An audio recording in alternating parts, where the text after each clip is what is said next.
use them.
What is going on, ladies and gentlemen? Thank you so much for being here. Thank you so much for those of you who came from the old audience or are going to watch this later from the old author Stephen Walton audience. And thank you so much for being here. Promote the stream, hit that like and share out the link. Those of you on X, and come on over and hang out on YouTube.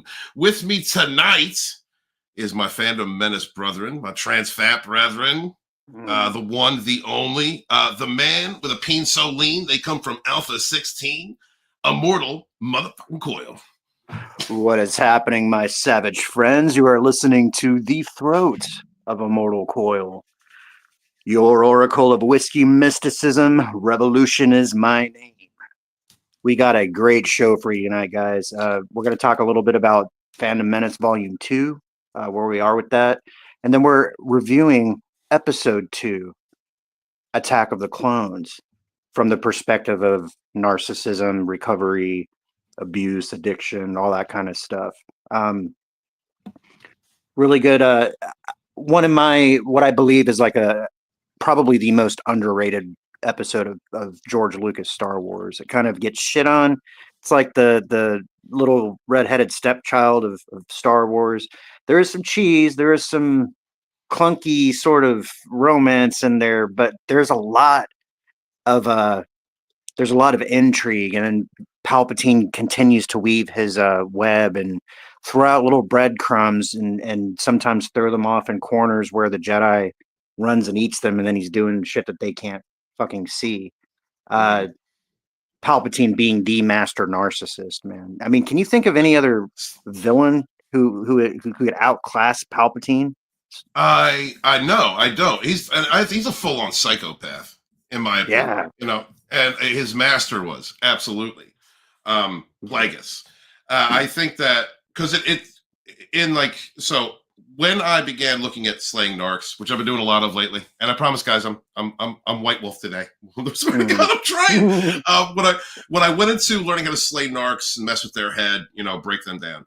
I went to Professor Sam Vaknin, who's the authority on this, and he said he was talking about the cluster B hub, and the apex predator of the cluster Bs are psychopaths. And when a narcissist encounters a psychopath, the narcissist will be a flying monkey. They will bow down and beg down to a true psychopath. Mm-hmm. Sociopaths are like the jokers. They're just nuts.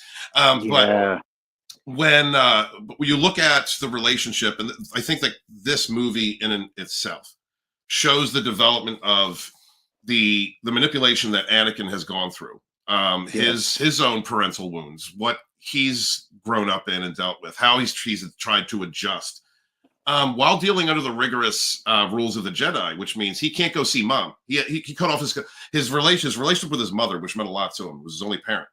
It is completely cut off, and now he is under the tutelage by proxy under the tutelage of his father, really, Palpatine, who used the Force to impregnate Shmi or create a virgins. And so he has this group of Jedi who have these rigorous rules, who don't really understand him. They're trying to control him. They're trying to corral him. They don't understand his passions. The only ones who do, like Mace Windu. Like Mace is the only one. He should have been a student of Mace, because Mace would have been able to hone that. Yeah. But he's with Qui-Gon's student, Obi-Wan, and Obi-Wan doesn't really understand these things. He's a very dedicated, calm, Jedi. He is a little rebellious, but he doesn't understand. Meanwhile, Palpatine, the psychopath, is in his head, playing with his triggers, his insecurities, creating fears. And so we see the development in this film of the narcissist, him becoming to that point where he's almost there. He had all the framework for him being a narcissist or Darth Vader is set up. And so that's why I enjoy this film now, because I look at it in an entirely different lens. Well, you can see later on when we get to it, this is the first film where Anakin sort of dips his toe into the dark side. He commits an atrocity. We'll cover that. There's also a lot of, sort of like how there was the Plagueis novel, there was some stuff that happened in between episode 1 and episode 2 that I feel if we go over, it might place a greater context to this particular movie, even though it came out years later. But I don't understand this, Stephen. Like the comic book writers, the authors, they're so much more talented than these screenwriter hack assholes that are making modern Star Wars. A lot of them. I mean, Favreau. I think Favreau is Favreau's on the light side. I feel like he's being stifled, though. Yeah, like Kennedy fucking curbed him, and he's pissed off. Like, he's so pissed off, he killed off his Avatar character in Mando. And also, but I know people have a lot of problem with Filoni, but he does love Star Wars. So have any issues with what he's involved with or what he's made, but and I'm not just saying as an Ahsoka fan. I'm a fan. Well, and I'd like to believe Filoni's just kind of lost in the game, the same as for Favreau. There are guys who exist. Yeah, there are guys that work on Star Wars now, like Sam Witwer is another one of them. I don't like the man's politics, obviously, but as far as his knowledge of the lore and what he brought to Star Wars, I saw a video actually where they were doing an episode of Clone Wars, and he was able to fact check Filoni, and they to the point where they had to go and rewrite parts of the episode. So just stuff like that. I wish that the Lucasfilm team had people like Sam Witwer who could go and fact check the story development fucking whatever team. This is something we're gonna do. Like, we're gonna do 6 parts, and then we're probably gonna do 1 or 2 more shows after that in this series. Absolutely, yeah. Because it's important to touch on why Disney Star Wars is what it is, and that is because there was a fucking narcissist, Kathleen Kennedy, running it, and collected all these flying monkeys. And so you have people like Favreau, who actually does love, for whatever his capacity and you believe, does love Star Wars, but has to operate in this toxic den of people who would rather project themselves, their insecurities, their hatred for others, use Star Wars as a cudgel to beat fans, to create negative supply. Like, it's all. That's why the Fandom Menace exists, and this is important. Also, leading into that, I'd also like to say that Immortal Coil, you've been working on editing some of the chapters for the Fandom Menace Volume 2. Yes, Rise I of the have. Rebellion. Yeah, it's been. Go ahead. No, tell me about it. That's okay. So it's been a number of years since Volume 1 came out, and while I did enjoy the overall themes of Volume 1, there was obviously production quality production issues, because I chose a narcissist to work with, and before I knew what they were. I noticed that. I was actually you see it in the writing. Somebody about that not too long ago. Yeah. You can see it in Volume 1. You can see, because I had to re-edit as much as I could within a week, because he was literally Mike was one move away from stealing my book, stealing ownership of my book. And I'd like to thank people like John Delarose, narcissists like John Delarose from Comicsgate, for platforming him as a victim, the guy who tried to steal my work. Absolutely. He had my abuser on. He had him on. Anybody who ever stabbed me, John Delaro's platform. But yeah, if you see in that work now, not that Mike is cerebral. Mike Reese is definitely a cerebral narcissist. He's a smart man. Like, I'm not going to take that away from him. He is intelligent. He's just conniving, backstabbing, horrible person. Right. And had I actually accepted, had I signed one line, that's exactly where he was at. If I had signed one thing, then he would have owned my work. He would have owned the Fandom Menace volumes. And so I had to take a whole lot of stuff out of that book before I even tried to ship it, because I'd already told people I was shipping it. I should have held off, and I should have waited a couple months is what I should have done. But right. I just wanted to get that book in people's hands because it was a passion project that I felt very greatly about. And absolutely. And what happened. So. Well, here's the thing, like the very first time I ever heard of you or ever saw you, you were on Jeremy Griggs's channel with Mike, promoting Volume 1. Gamers. Yeah, Hell Geeks and Gamers. I can't imagine why Jeremy never had me back. Well, what I did notice though was, I mean, you seem pretty consistent in characters as far as how you appear now. Obviously, you've grown and changed, and people have come through your life, and how you presented yourself then. You still have the same fire and the same vigor. You do, like in your first chapter, we're going into the High Council, and that's the one I'm just about 80% done editing that one. And there's some things I'd change around. You know, Stephen writes like he talks, and sometimes the punctuation and all that kind of stuff you need to turn it into 2 or 3 sentences. Yeah, not absolutely. really changing much, but you know, it's I feel like I understand. I mean, you and I have been working together consistently for multiple years, so I understand where your head's going. You're my brother. I'm not going to misrepresent you in any way. And I suppose in reading Volume 1, that's sort of the things that I was thinking about as I read it. Just that it was not very well edited. And when I heard the story behind it, I got it. But there are parts of it that's like almost painful or hard to read. There is a cohesive narrative there, but the quality that you guys are going to get in Volume 2 is going to be head and shoulders miles above Volume 1. You know, a matter of fact, like when you go back and do like the whatever 25th anniversary edition, we had to brush it up. Oh, we're gonna brush up 1. That's gonna come up after this? We're gonna reintroduce 1 out to there the you people. go.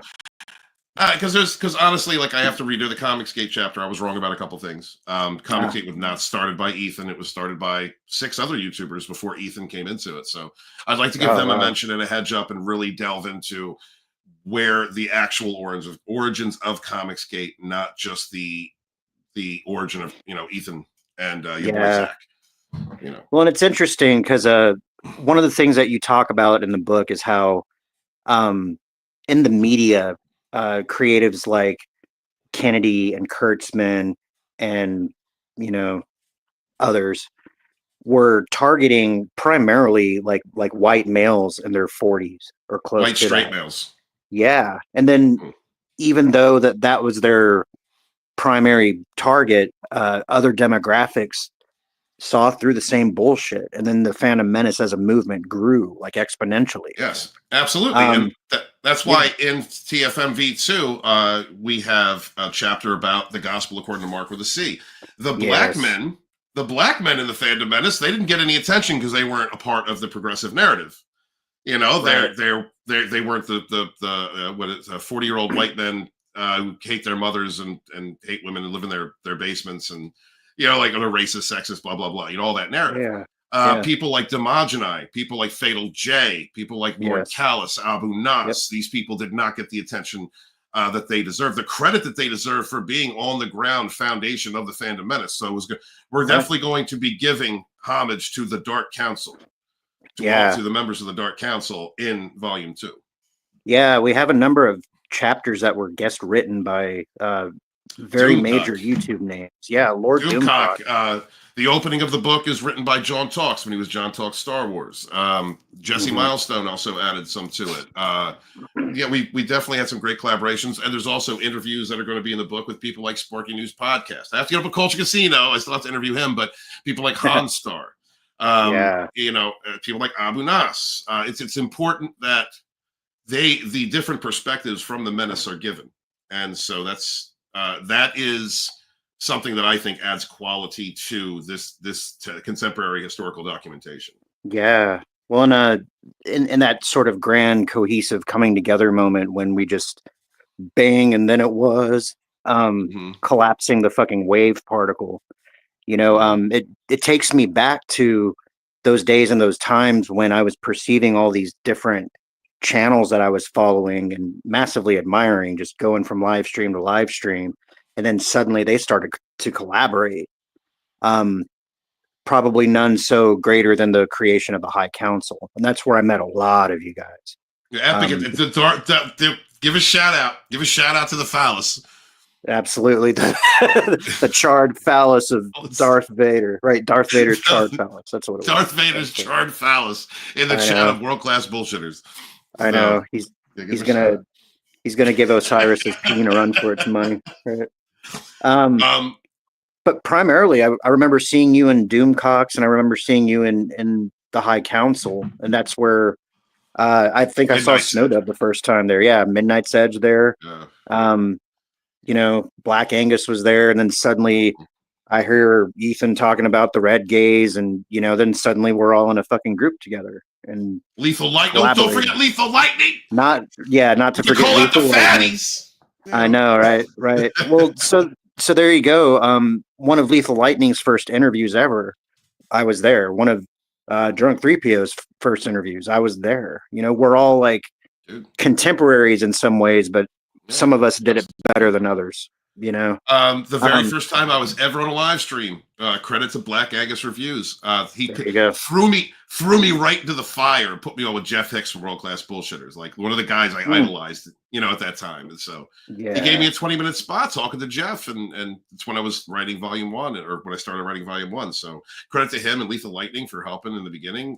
Matter of fact, I was just editing up when Jeff was on the first episode talking about stealing Solo, and then about you had a big pull quote where he's talking about the state of Star Wars and the fact that Carrie Fisher's done. He wishes that they would have done Episode 7 in 1999 and all this kind of stuff. So it just brings back a flood of memories. And if you were there, you'll remember it. And if you weren't there, you'll be able to read about it in great detail from people who saw it go down. Yeah. And it was a good time. The best of that time was showing that people from all walks of life, it didn't matter. It didn't matter what your sexual orientation was, where you grew up. It did not. These things did not matter. That was what the progressives at Disney, Star Wars, Alex Kurtzman, Star Trek, and BBC, Doctor Who under Chinball. This is what the Chinballs. Yeah, this is what they were. Yeah. This was the narrative that these narcissistic people were pressing while creating content designed to destroy the content and use it as a weapon against the fandoms. And you saw everybody that used to get together at the water cooler to talk about their favorite Star Wars or their favorite Star Trek or their favorite X-Men or whatever it is. All these people come together and fight for it, fight for their modern myths. And it was a culture war experience that blew up and had a great effect on our society, on us. It was a part of it. It was a part of an overall movement that was happening at the time, but it was a very significant. It was as significant as Gamergate, as the original Comicsgate. It's something that shows that fans, when they're passionate, they will come together and they will stand up and unite. Yeah. And I love the culture of it that turned into what we call the Fellowship now under Nerdrotic. Hail Gary Beekler, one of the best of us out there. That culture brought together people who looked out for one another, rose together, supported other independent projects, independent creators, YouTubers, all types. That is what I love the most about that time. And that is why I want to get this book finished and have it done. So Do you want to say anything else? Should we continue on? It's been 21 minutes. I know, right? Well, I did notice some comments, some activity in the chat, so maybe we should go through some of that. Okay. Let's say hi. What's up, Lacey? How you doing? How you doing, sweetie? I'll see you in 12 hours.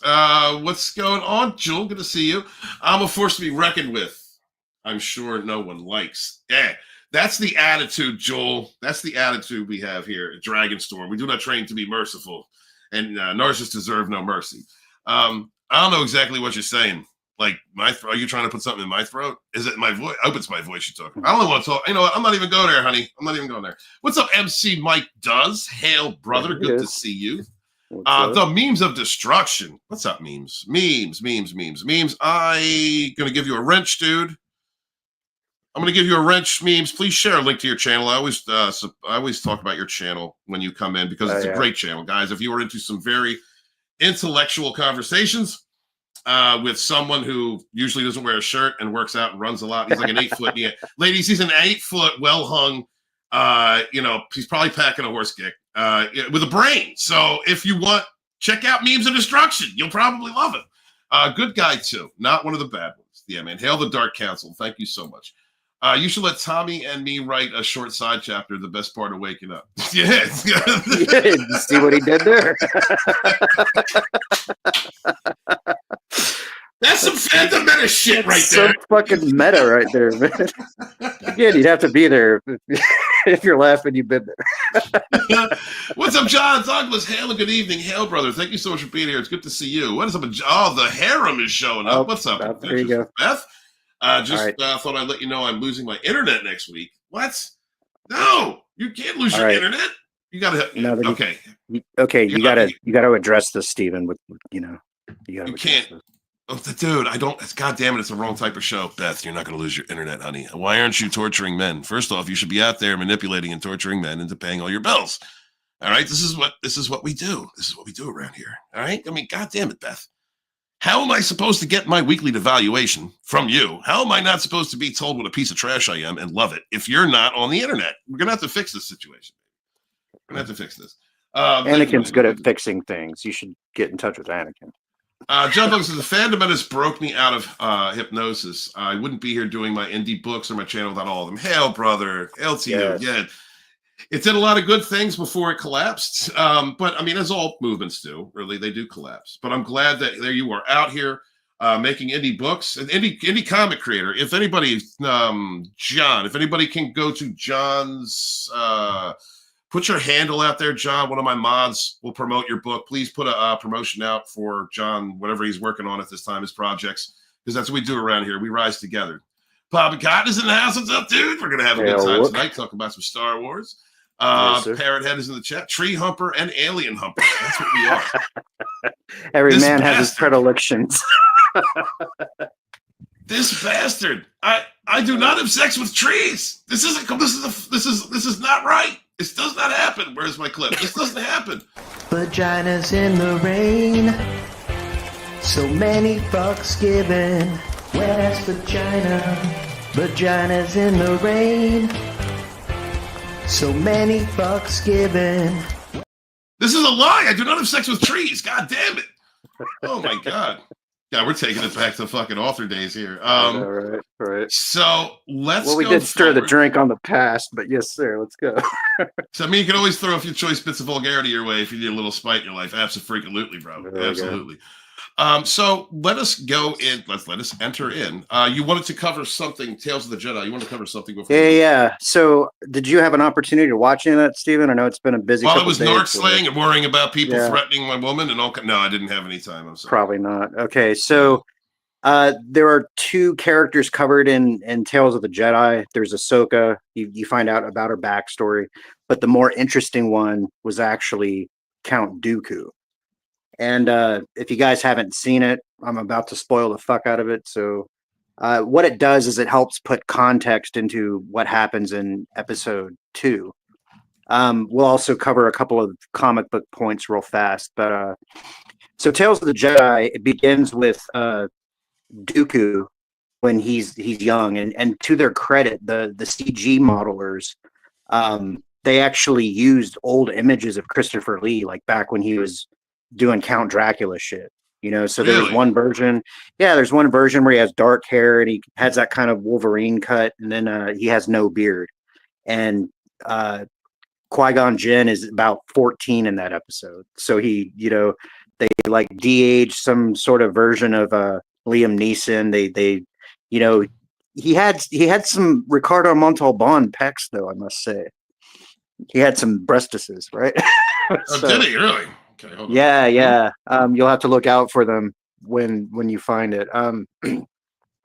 But they go to a planet, and the planet is being abused by the senator. So the senator of the planet to the Galactic Senate, he's basically stealing their wealth and impoverishing them.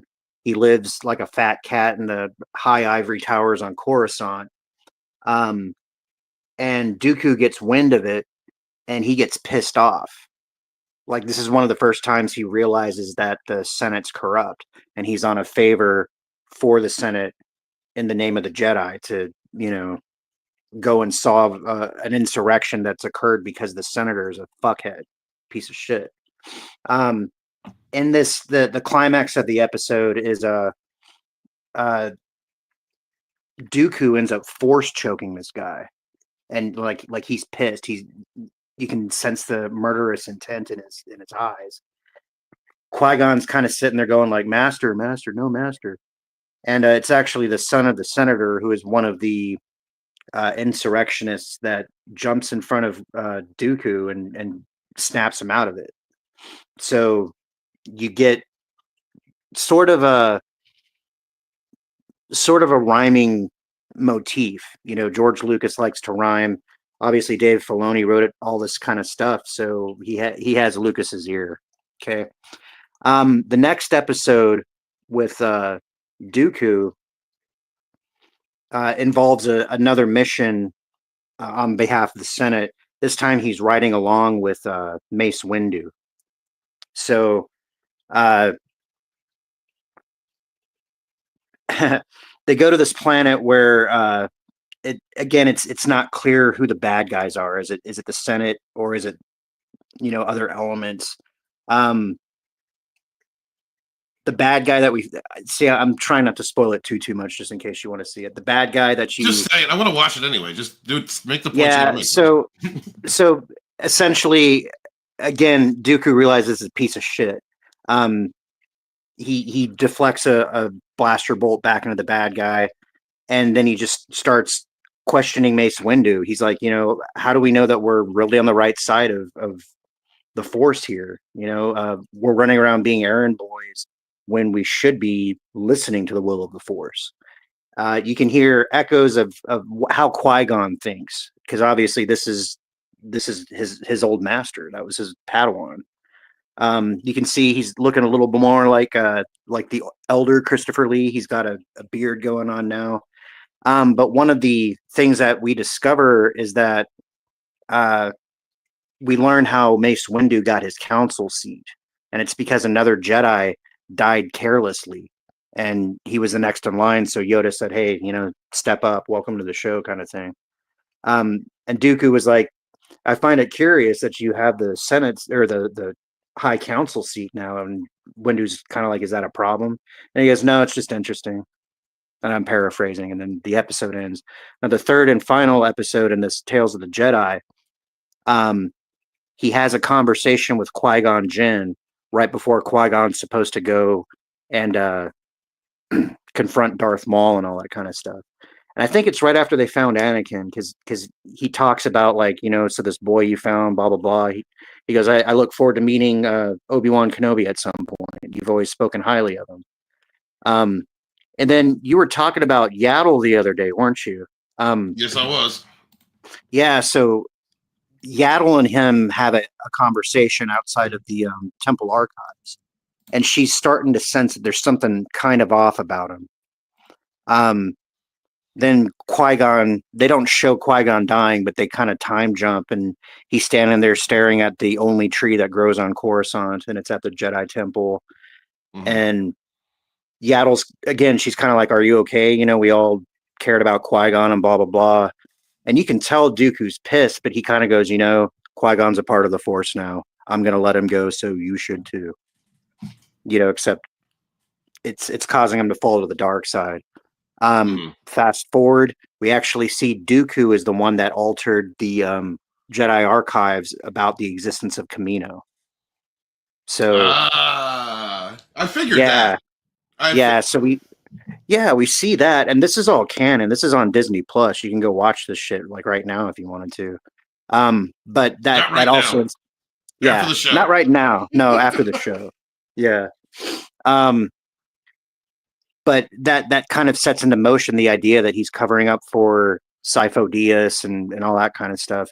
Now here's the real fucking juicy meat of this episode, and this is really what makes this arc so much more able to flesh out Dooku's character, because he kind of seems like, if you just watch the movies, he seems kind of like a throwaway character so that we could finally get to Darth Vader, and it's not the case because there's a complex relationship going on here. He goes and he sees Sidious in the hangar. So in the end of episode 2, and we'll get to that at some point, Dooku lands in a hangar and Sidious is waiting for him. It's the same fucking hangar. They're having a conversation about, oh yeah, there's young Liam Neeson right there. They're having a conversation about the nature of the Sith, and he's like, I don't understand why you sent Darth Maul to go and kill Qui-Gon Jinn. That was my Padawan. And Sidious is like, well, listen, the way that I look at it, I lost an apprentice and you lost an apprentice. Are you going to do what's necessary, Lord Tyrannus? And he's like, if we can bring some sense to the Senate, to the Republic, if this new empire can do that, then yes, I'll obey your commands. But then, unbeknownst to Dooku, Yaddle has followed him. So she sees him talking to the Sith Lord, and Palpatine says, all right, it's time to nut up. That's a Jedi. We're Sith. Kill her.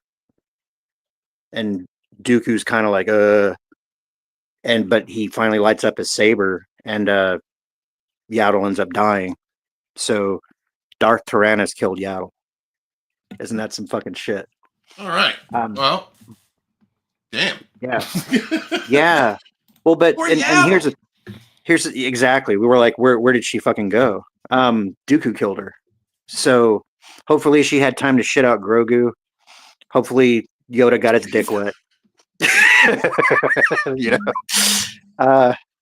But the other thing that we find out, and this is more and more in theme with the Dooku novels, which, different show, but we're finding out that the reason that Dooku is becoming a Sith Lord is because he believes that the Republic is broken, and that the Jedi are broken because they're serving the Senate and not the will of the Force. And if they're not going to do it, then perhaps the dark side is the way to go. But we know Sidious, he's just using the next fucking person who can assist him in his grand plan. He's going to set Dooku up as the separatist leader. They're going to have all these star systems go follow him, and then Dooku is going to amass a droid army, a massive droid army. And that leads directly into a lot of the plot that we're about to see here. So thank you for that. That was my little rant.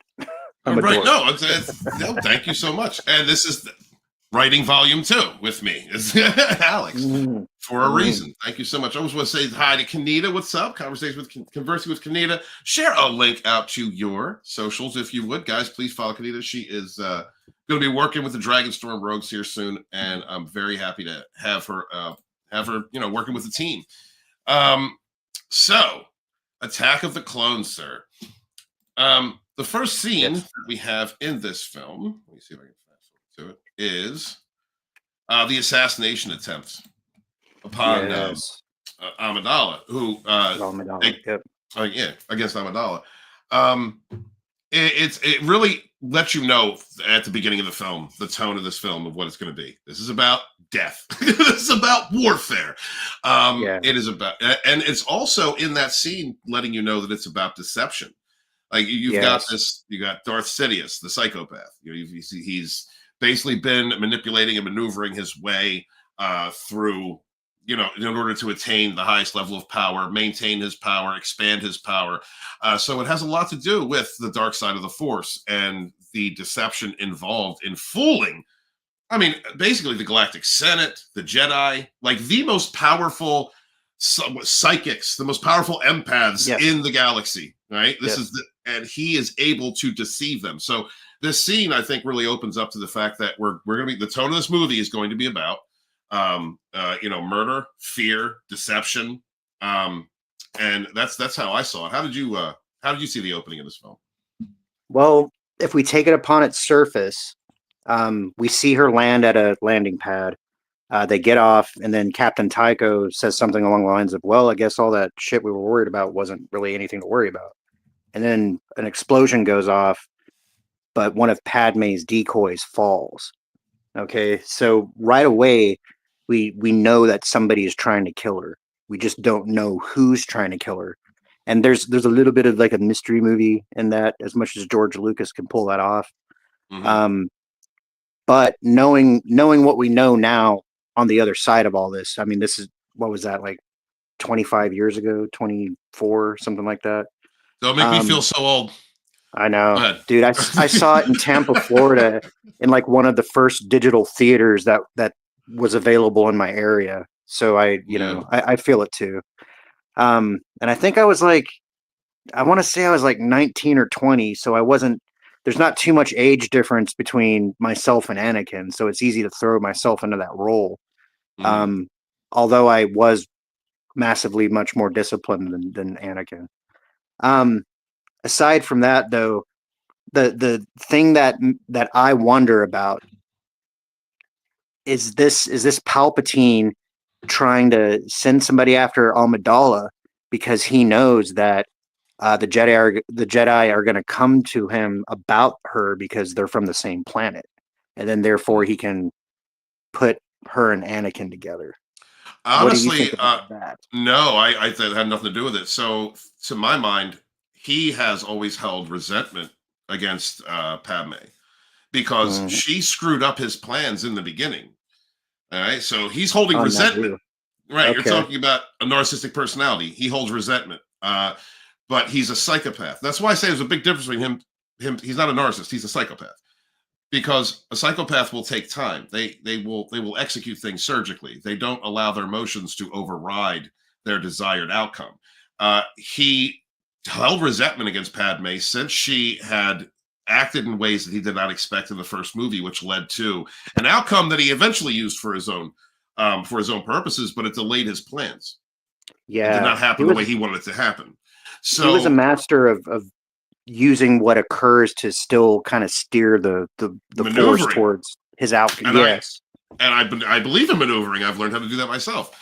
So, it's because of that, he kept a tab on. He's okay, I'm going to get you later. But I'm not only am I going to get you later, I'm going to use you in such a way that I can get what I want.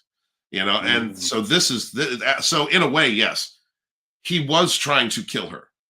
This was him trying to kill her. But it didn't happen again.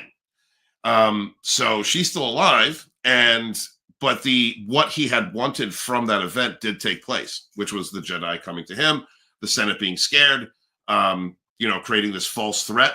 Well, it's not so much a false threat as a manufactured threat. It's an engineered, yes, sir. It's an engineered threat. And so, he's definitely, CJ, he's definitely a psychopathic more than a narcissist. Yeah, but psychopaths have narcissism.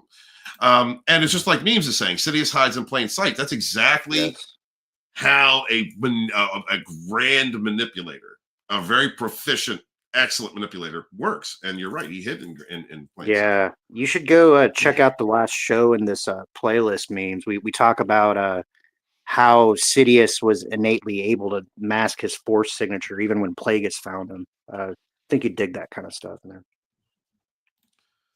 Absolutely. And add stuff in the comments, dude, because you're smarter than me. And I appreciate that. I ain't afraid to say that. So but I'm sorry, you were continuing Mortal Coil. I apologize. Oh, well, there was also another thing now that I'm thinking about it. The Senate was supposed to either vote emergency powers or talk about the Military Creation Act, something like that. And Padme was off world, but it was such an important thing that she felt her presence was necessary.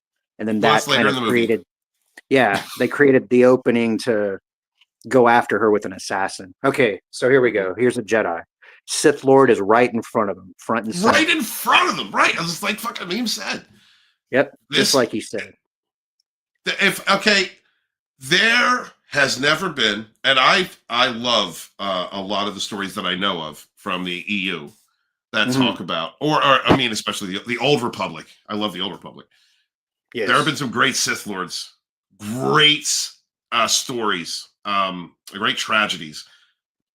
Palpatine, Sidious is the best. So look at this man. Yes. Look at this evil person who is literally playing with gaslighting and manipulating every single person around him. And the people in front of him are literally the most powerful psychics in the galaxy. Right. And they can't see it. The achievement of that is could not be understated. It really could. Well, I keep thinking about how, from Palpatine's perspective, he probably thinks the Jedi are just so fucking arrogant. And he's just getting off on the fact that, everybody's looking for me and I'm right here. Mm-hmm. Not only that, I'm better at this Force shit than you guys are. For 1,000 years, you've been adapting to an enemy that doesn't exist anymore. We've changed. The game is different. And I'm going to make you guys play the game on my terms. Mm-hmm. Dude, and it is. And as Meme says, never reveal your power level too soon. Absolutely. Because that is a part of maneuvering. It's Sun Tzu. Right. It's in the art of war, Also, many also trust him deeply. Yes, because then that's the position. See, that's the most important position of a person who employs dark psychology, a manipulator. So, to get themselves into a position where they are trusted, because that's when the shock of the betrayal happens, the traumatization of it. If you have positioned yourself as someone who is trusted and loved by another, then when you stab them, when you reveal your true intentions, or you put them into a paralyzed state. And we're going to talk about that in Revenge of the Sith, because that's exactly what happens. Everyone goes into like this weird paralyzed state of, I can't believe this. And so it becomes go ahead, Coyle. Please continue on. I'm sorry. Yeah. I like how you brought up the point that he was gaslighting everybody, because this whole kindly Chancellor Palpatine, who he didn't want to, but he took on the emergency powers because there's all this shit going on. Don't worry about it. Just go home, go to work, go do your thing. Me and the Jedi, we're gonna figure this out. And then when Padme shows up, he's like, oh my god, I heard about the attack on the platform, and losing you, I couldn't bear to think about that. Which again, he's leading the Jedi on. The Jedi are like, well, or he says, perhaps she could be placed under the care of your graces. Masterful. Wow.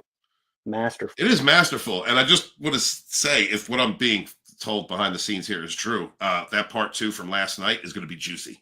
Anyway. Okay. White Wolf, not Black Dragon. White Wolf. Okay.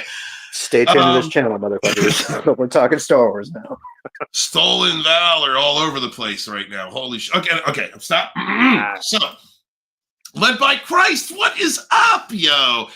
Thank you so much. One of the subscribers that has helped to grow Dragonstorm to where it is. I greatly appreciate you. Thank you so much for being here, man. God bless. Thank you. Why is my ex now driving by and putting dead crows in my empty trash can barrel? Well, what do crows represent? Spiritually? As far as I know, it's a link to the other side. They are messengers. They are mimics in some societies. How many crows was it? Was it 2 crows? No, but she's putting. Okay, so the demon spirit led by Christ. Pray to God, Archangel Michael. You need some Archangel Michael power, bro. Guys, sorry, I got to pause this for a second. That's what you need to do. The demon spirit is really coming at you right now. Okay, so keep your prayer necklace on. Talk to God, talk to your ancestors, your spirits, however far in your Christian spirituality wherever it is you land in your Christian spirituality. Um, Definitely the reason for that is because you are breaking away, you are doing well, you are succeeding and thriving and growing, and therefore the demon spirit in that narcissist is aggravated and trying to pull you back into the game of trauma.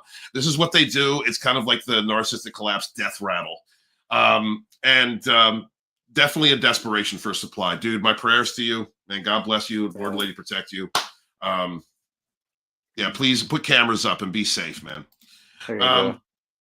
Would you say Tarkin? Would you say Tarkin is a narcissist or just strategic? No, I don't think Tarkin's a narcissist. I think he was an insanely brilliant, callous man. Insanely brilliant. His moral compass was definitely askew. He was definitely of the dark side, darker psychology. I can't think of any type of I'm not like, a licensed fucking therapist or doctor or anything, but I can't think of it. Like he was toxic, but a genius. And sometimes geniuses, because of their genius, they lose their moral compass if they don't have a good positive support system or moral structure around them. And I think Tarkin is that. I think he was a genius who was put into a position by a psychopath and fed all the power and grandiosity required in order for his genius to be used to mold him into the person that he was. That's what I think. What do you think? Right. Well, he absolutely has zero empathy for anybody. And all the lore that I'm aware of, he did have one person that was kind of like a protege, but he wasn't close with this person. It was more like it was almost like a Sith like relationship where it was about strength, it was about cunning, it was about kill your competition, that kind of stuff. There's a comic in the Darth Vader series in 2017, I want to say, where Vader and Tarkin actually go to a planet, and it's Vader actually asks Tarkin to hunt him. He's like, I want you to hunt me. And Tarkin's like, this isn't a trap. You're not going to choke me. He's like, no. We'll play this fair. You come and try to, sorry, my dad's saying, huh? You come to hunt me, bring everything you can. It is. She wants me to pussy in your house? Oh, well, let me stroke the pussy. What the fuck, man? I'll stroke you, but I'm streaming right now. Come see me later. I know. Look, Daddy's at work. Right. So, but yeah, Tarkin hunts Vader. They basically get down to where it's just Tarkin and Vader. Tarkin brought out a team of assassins, but Vader's just murking them like left and right. And finally, Tarkin actually lures him to the highest point on that planet, and lightning strikes Vader. So obviously Vader's not too strong against lightning. So so Vader's sitting there roasting, and Tarkin's about to ha, but then Vader force chokes him until he's about to pass out. So they both basically understand that they're cunning warriors and they each have their arenas. But Sidious goes out of his way several times to tell Vader not to, you can kill whoever you need to kill to show who you are to the Emperor or to the Empire. But we're probably gonna revisit this story when it comes to characters, CJ. When it comes to characters from 4, 5, and 6, because there's a lot of examples. I think it's another example of how Sidious punished and kept in check the monster he created, the Frankenstein he created. Yeah. But Ryan's in the chat. What's up, buddy? He says it seemed like they perceived him to be stoic, but it ended up being pawns in his chessmate. Yes. Well, see, like he is narcissistic. He's a psychopath. What a good manipulator does is sets himself up to be something he's not. His Chancellor Palpatine is his false self. That is his fake face, and his false self is convincing, empathetic, caring, loving. He has been able to take situations presented to him or solutions presented to him by the Jedi or by the Galactic Senate and either employ them because they did not disturb his plans or find a way to dissuade them so that it did not get in the way of his plans. And as he's shown in the Phantom Menace, he showed that even when people come in and try to obstruct his plans, he will make the best out of that situation. He has that ability. I mean, Sidious is a freaking genius. Yeah. Without a doubt. Well, and especially as it applies to the scene, like he poses this problem in a way that it seems like only the Jedi has a good answer for. He's like, oh, what shall we ever do? They're coming after Amidala, and if anything happens to her, I don't know if I could stand it. So what do the Jedi do? Oh, we'll take care of it for you. Don't worry. Don't worry, Chancellor. You go do government shit. We got this. Right. Yeah, go destroy us even further while we got this, while we act as police that we're not meant to be. Led by Christ. Exactly. Have faith in the Most High, brother. Faith in the Most High. Protect yourself. So Yes, sir. And that there's too many things going on. Coruscant, an entire planet that is needed in order to regulate the galactic, the Republic, is the consolidation of that power. There's so many hands moving. We see it in like our local governments, whatever country you may be in. I'm sure you see it, however your government is structured, when you're dealing with a lot of people who are running a country. That there's backdoor deals happening all the time. There's people stabbing other people all the time. This is just a part of politics. Politics is not good. Like it's not until we find something better. Sure. But I mean, this is just a wonderful scene here, wonderful example moving forward. And then, oh God, here we go. There we go. All right. Let's you lead this one. You lead. All right. This So here we are 10 years later. Anakin is more grown up, but he's still brash and arrogant and immature. When Anakin's a child, Obi-Wan seems so much older. And obviously there's probably some like kind of transference from Qui-Gon to Obi-Wan, but whereas Qui-Gon was probably the best choice of master for Anakin, Obi-Wan was thrust into that role. Now, we can make arguments about what if Mace Windu. I'm a what if Mace Windu guy, but yeah, go ahead. That would have been great though, dude. He would have taught Anakin Vapad and been able to give him some sort of outlet for his aggression. Right. Yes, and I truly believe that Mace Windu would have seen the manipulations coming before everyone else if he was Anakin's master, because Anakin would have been going and getting played by Sidious, and Mace would have felt that shit. Obi-Wan has the same problem. All right, Obi-Wan's got the same problem. This warrior empath that any unhealed empath has. We see the best in people. We project our hearts. We project the best intentions, the best in, and we don't see the knife until it's either about to cut us or it's inside. Right. And that's where so he's being trained by someone who sees the best in, is a focus and attention is on his brother, basically his brother Anakin. And he's trying to help bring him up, and he's doing his best. Also, I do believe that Obi-Wan is going a little too far, a little further than he should. Or being a little more too lenient because of his reverence for Qui-Gon. There you go. While you were speaking, the point came to me that Obi-Wan goes to the lengths that he's creating excuses for Anakin. He coddles him a little bit. He knows that Anakin has a temper. He starts, Anakin's like his little chub's showing, right? He's like, oh my God, I'm going to see Amidala and blah, blah, blah. And he's like, look, calm down. I know you're excited to see her, but we got a job to do. All that kind of shit. We see it in the Clone Wars TV show, where time and time again it seems that Obi-Wan's aware of the relationship there, but he looks the other way. Yes, and he's more under. He's definitely like, he lets the rules be bent, but I mean, within the framework of the films, without the other materials. Yeah. Here we see here. I mean, here. No, I don't mind it being brought in. I'm just saying that, like, what I see from this is a dude who had no father and has mother abandonment wounds from his mother.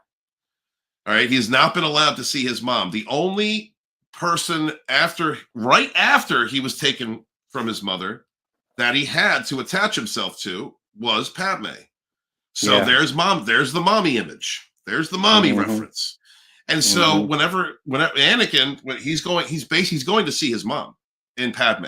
which is kind of goes to how men look for their mothers in women. And, yes. Right. So that's why men who have mommy issues are fucked up in their relationships. I know I have parental wounds. We really have to work on that. And that has never been addressed.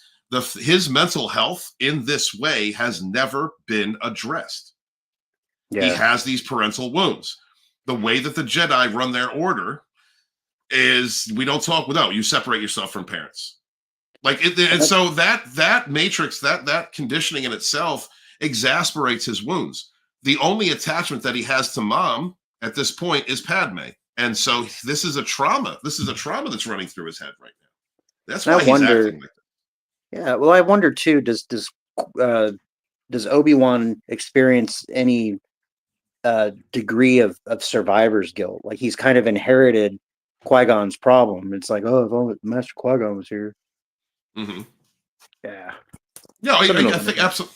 Well, yeah, absolutely. Because we have there's definitely some type of like separation anxiety, right? So you're talking about the Jedi who they take these children from, they test them at a young age and they throw them in the academy.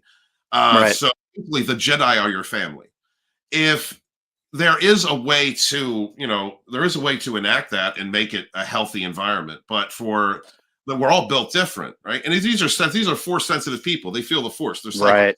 Feel the force. Right. So they have to be feeling mom or dad missing their kid. There has to be that psychic entanglement. There absolutely is. Yeah. So I'm not particularly sure. Maybe you could fill me in on what Obi-Wan's early history is leading up to Qui-Gon, but sure. Qui-Gon was his dad. Yeah. And his dad was killed. And the last thing dad said was, take care of this kid. Right. So we got father wounds and mother wounds here. All right? Yeah. On both sides. Yeah, on both sides. So that's why this dynamic is what it is.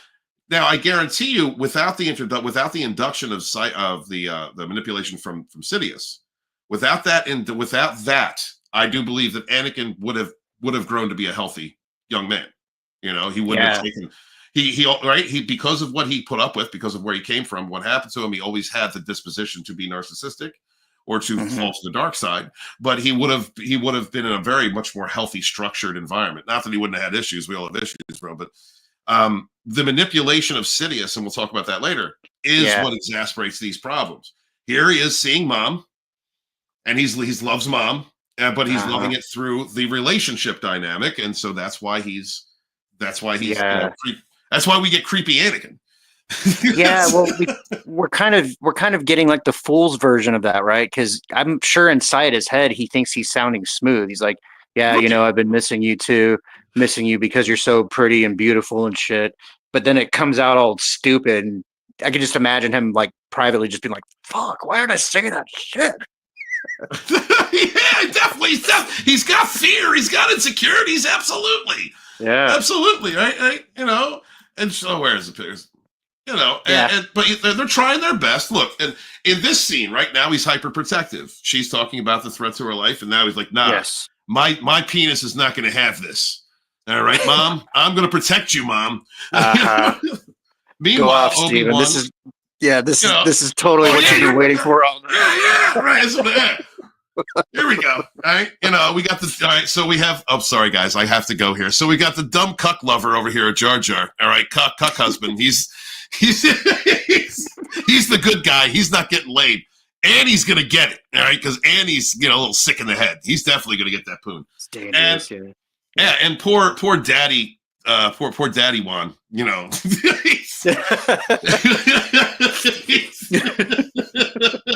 Poor daddy Juan, look at his face. He's just like, he knows everything that's going on. He's already sexually frustrated. No, I'm sorry. That's fucking horrible. That's horrible. No, totally. But but now this time, like when he pushes back, he's pushing back at his master. Oh yeah, go lean into this. I know you got this one. No, totally. So the thing that we get here is he goes, "Why?" And then there's this like pregnant pause, and then Obi-Wan turns to look at him because Obi-Wan's trying to be like, "I'm the master. This is my apprentice." And then here's the apprentice kind of showing up the master. And then when Obi-Wan looks for explanation, Anakin's like, why wouldn't we be trying to find this killer if it wasn't, part of the mandate to protect her? This is overkill. They don't need Jedi for this. She's got, the fucking senatorial guard or whatever. But this is just another instance where I believe Anakin's kind of he's arrogant because of his abilities. If you read some of the ancillary materials, some of the comics, like he got to the temple 4 or 5 years later than all the other students, but by the time he's this age, he's arguably on levels with Jedi Knights, and the kids his age are still just kind of figuring out how a lightsaber works, and Anakin's arrogant. He's, he pops back talking about how good he is with the Force and how good he is with the lightsaber and all that. He's showing off for Padme later on.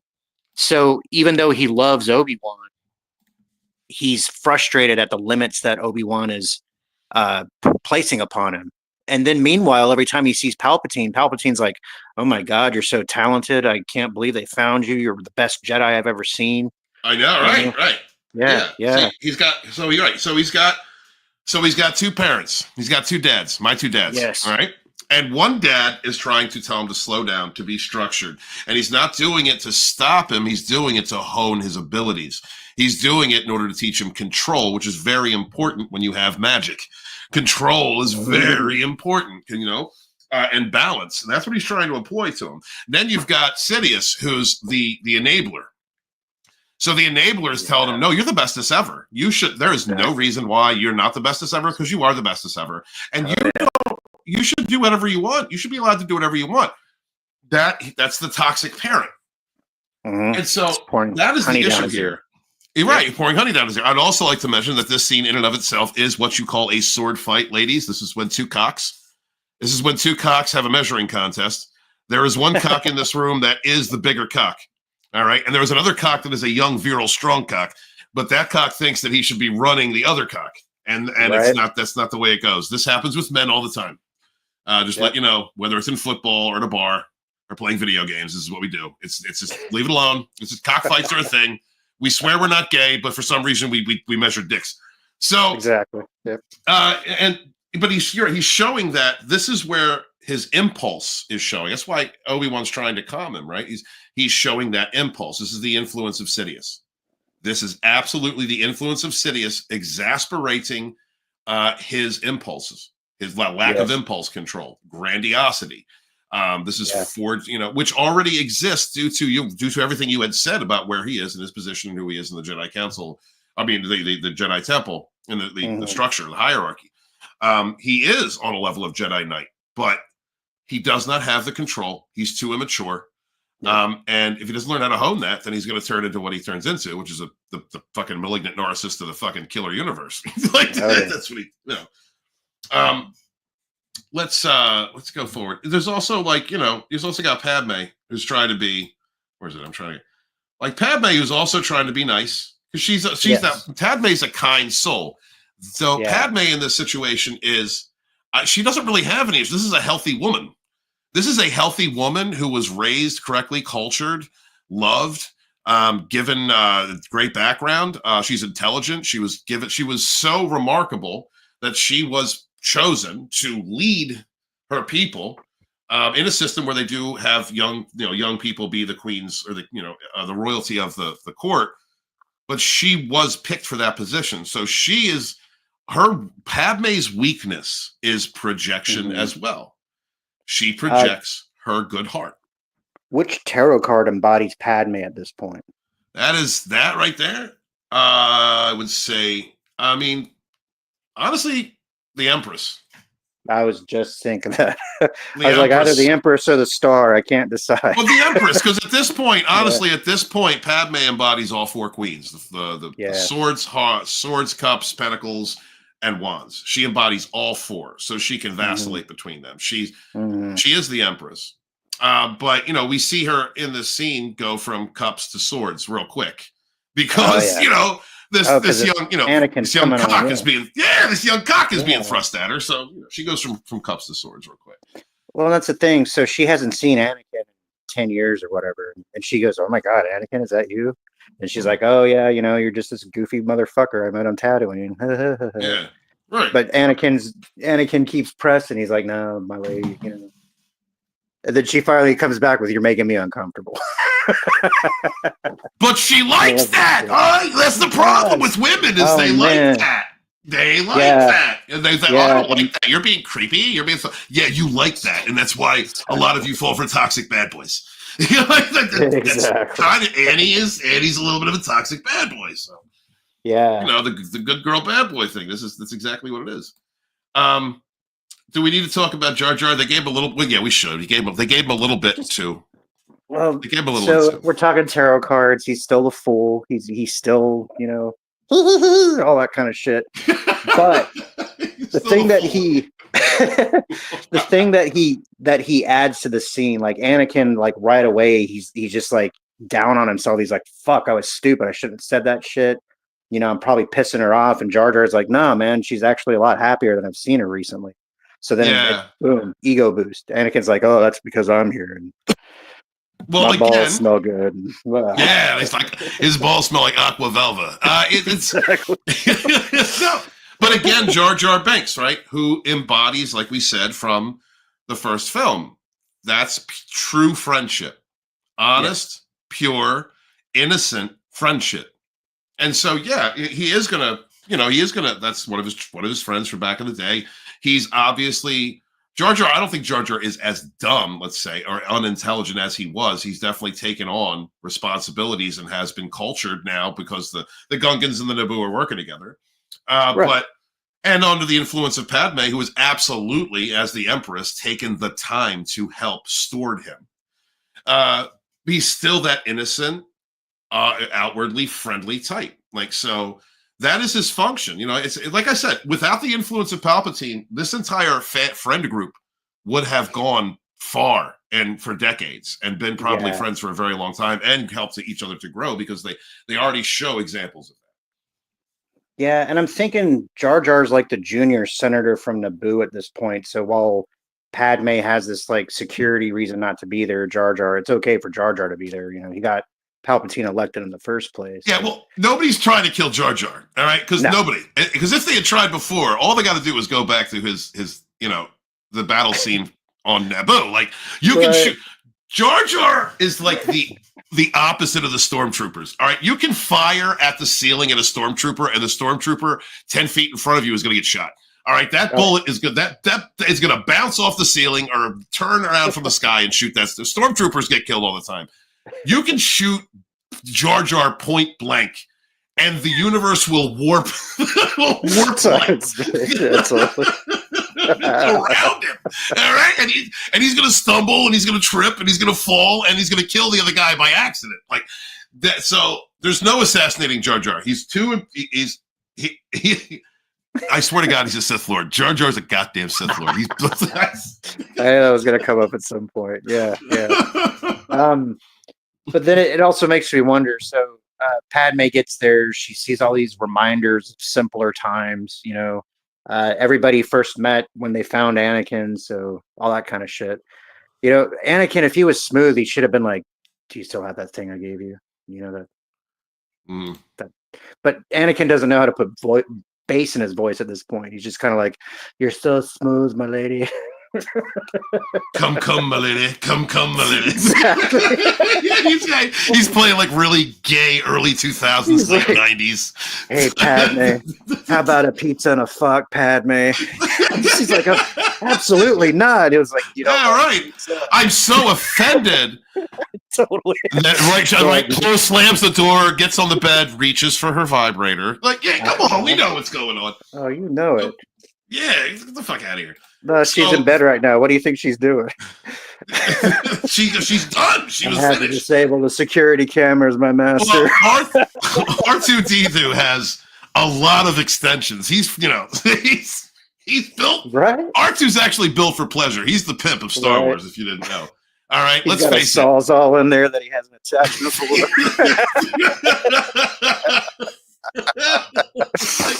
There's a reason why C3 Gay 3O was always like getting his box. All right, there's a reason why he attracted a droid like that. All right, R2 is the man. All right, R2 has been plowing ships, queens forever. All right, he's the man. We get the scene right here. at the assassination scene. And I'm trying to find a good clip of it, which leads to the chase. I don't think there's too much to say about this, other than, oh, you know what? Actually, there is something I'd like to say. So, Good. Okay, Jedi can sense danger, because I hear this a lot. So I hear this a lot from people who are like, you're like, Walton, you're psychic. Why don't you know the lottery numbers? Why don't you? What am I thinking? You can do magic. Works. You can do magic. Why don't you do this? Well, it doesn't work that way. It doesn't. No. There are people out there that have those that can do that. They hit the lottery 6 times because they have that power. But I wish I did. The Jedi can sense danger. They can sense these things. But this bounty hunter sends a robot to go after, or this droid to go after Padme, and it is so stealthy that they can, it's only sensed at the last second. I would like to bring organic fucking millipedes or whatever come out. The organic millipede, right? Well, I think, and that has to do with the and so I have a question for you. Go ahead. Is it the fact? I know there's like a millisecond difference, but do you think there is a fact that due to Anakin's fascination with Padme, that he's the reason he felt it first? Not that Obi-Wan felt it right after, but do you think that's why he felt it first? Do you think that entanglement with those energies? Yeah. And not only that, man, but I think Anakin would have felt it sooner if him and Obi-Wan were sword fighting once again. Because it was this whole I can sense everything going on in that room.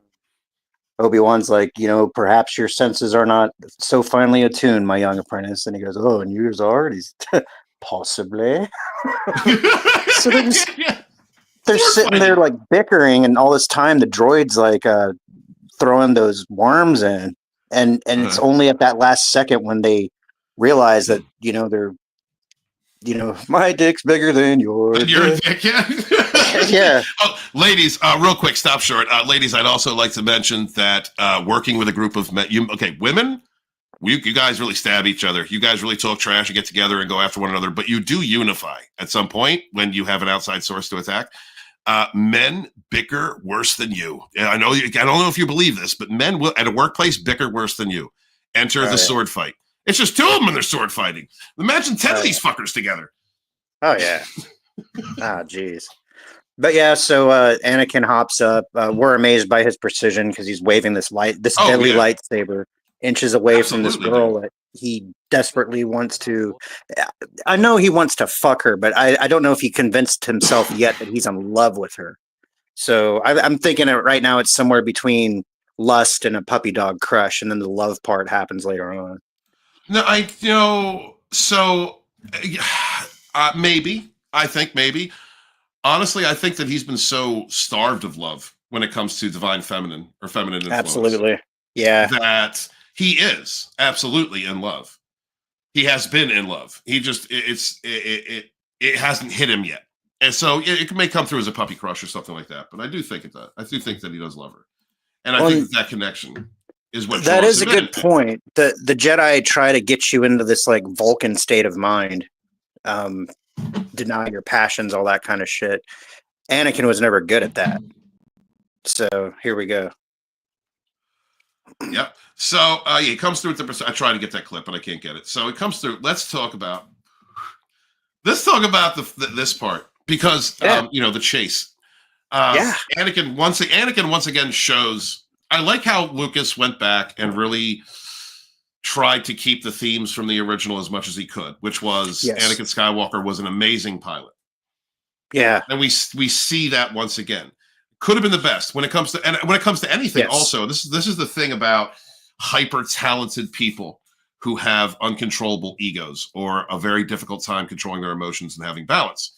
I've even had this issue too with the things that I feel I'm talented with. Is that when you are not balanced, you do not achieve the level of success, do not attain the level of perfection that you absolutely could. So Anakin, when he was young and didn't have a lot of issues, he was a pod racer, for God's sakes, all right? This little kid, which takes an amazing amount of acuity and reaction time and dexterity and just you've got to be lightning fast. And he was able to do that. Mm-hmm. He should be better than he is right now. at flying. He Yeah, should but be. the Jedi have him like meditating all day, and he doesn't want to. That's the point. He's brash. He wants adventure. All the things like this scene actually echoes Luke and Obi-Wan, old Ben, and the speeder. Oh, doesn't so, it? Yeah, you're right. Yeah, you're right. You're right. Yeah. Yeah, think about that. And then again, they're bickering. You know, if you spend as much time sword fighting, running your mouth, then you'd be as good as Master Yoda. And of course, what's he say? I already thought I was. It's like, Jesus. It's like a couple of women. What are you doing? You little shit. But with Anakin though, like, so I mean, the same thing with his sword fighting. You could have been as great as Master Yoda. You know, all of his powers, all the unrealized, untapped potential of his powers. Under the guy, if he had only had one direction, if he had only had Obi-Wan leading him, he would have attained that next level. He would have achieved that next level. But he never did. And that is, again, I think we're going to point this out when we go to Revenge of the Sith. That's why he lost that duel. He was stronger, faster, better, younger, more resilient, more powerful than Obi-Wan. Obi-Wan won because of the same lessons he's trying to teach him right now. Exactly. Patience, young Skywalker. Right. Yeah. So, all right. Where do you want to stop? So, next, buddy? in the death sticks, we need to go into that club. We are going into death sticks. Okay, drugs. Don't do drugs. No, this is a problem. Drugs are a problem. Yeah. So we see that Anakin had lost his lightsaber. Obi-Wan's like, "This is your fucking life. Don't do that shit. Now get in there and find that bitch." And he's like, "Well, what are you gonna do?" "I'm gonna go have a drink." Yeah, right. Yeah, yo, you like running around? Go right. Totally. This is beneath my pay grade. Get in there, pal. No, okay, you can look at it. You can. That body language. That look on his face. Come on. Get to work, bitch. I'm gonna go mind trick this piece of shit over here for a second. I'm gonna have fun. He's done. He needs to have a little fun. This is Jedi fun. He needs to have a whiskey. He's like, fuck all this. Goddamn worms and speeders and droids. Sword fighting with your fucking Padawan. Exactly, bro. But what Obi-Wan actually does right here is show his perception of the elements around him and how he can use them to his advantage. He is aware. Obi-Wan Kenobi is always, if you look at anything involving him, he is constantly aware of his surroundings. He is constantly aware of the people in his surroundings and how he can utilize those surroundings and those people. He knows that his power comes from stillness. He's going to go be still. Yes. And he's going to let the recluse, I need to get something done, Padawan, go aggravate the energy in the room while he stays still. Yes. Very good. And waits. Yeah. Oh, I love that. Very good. There's nothing I can add to that. Perfect. So here he goes to go get a fucking beer. Because F this kid. All right, here's death sticks for you, buddy. Go ahead. Did you want to talk about death sticks? Are you there? Can I hear you? Shit. Yeah, can you hear me? Oh, yeah, now I can. Okay. Can you hear me? We got cut out for a second. Yes, I can hear you. Okay. You're good. So this is funny.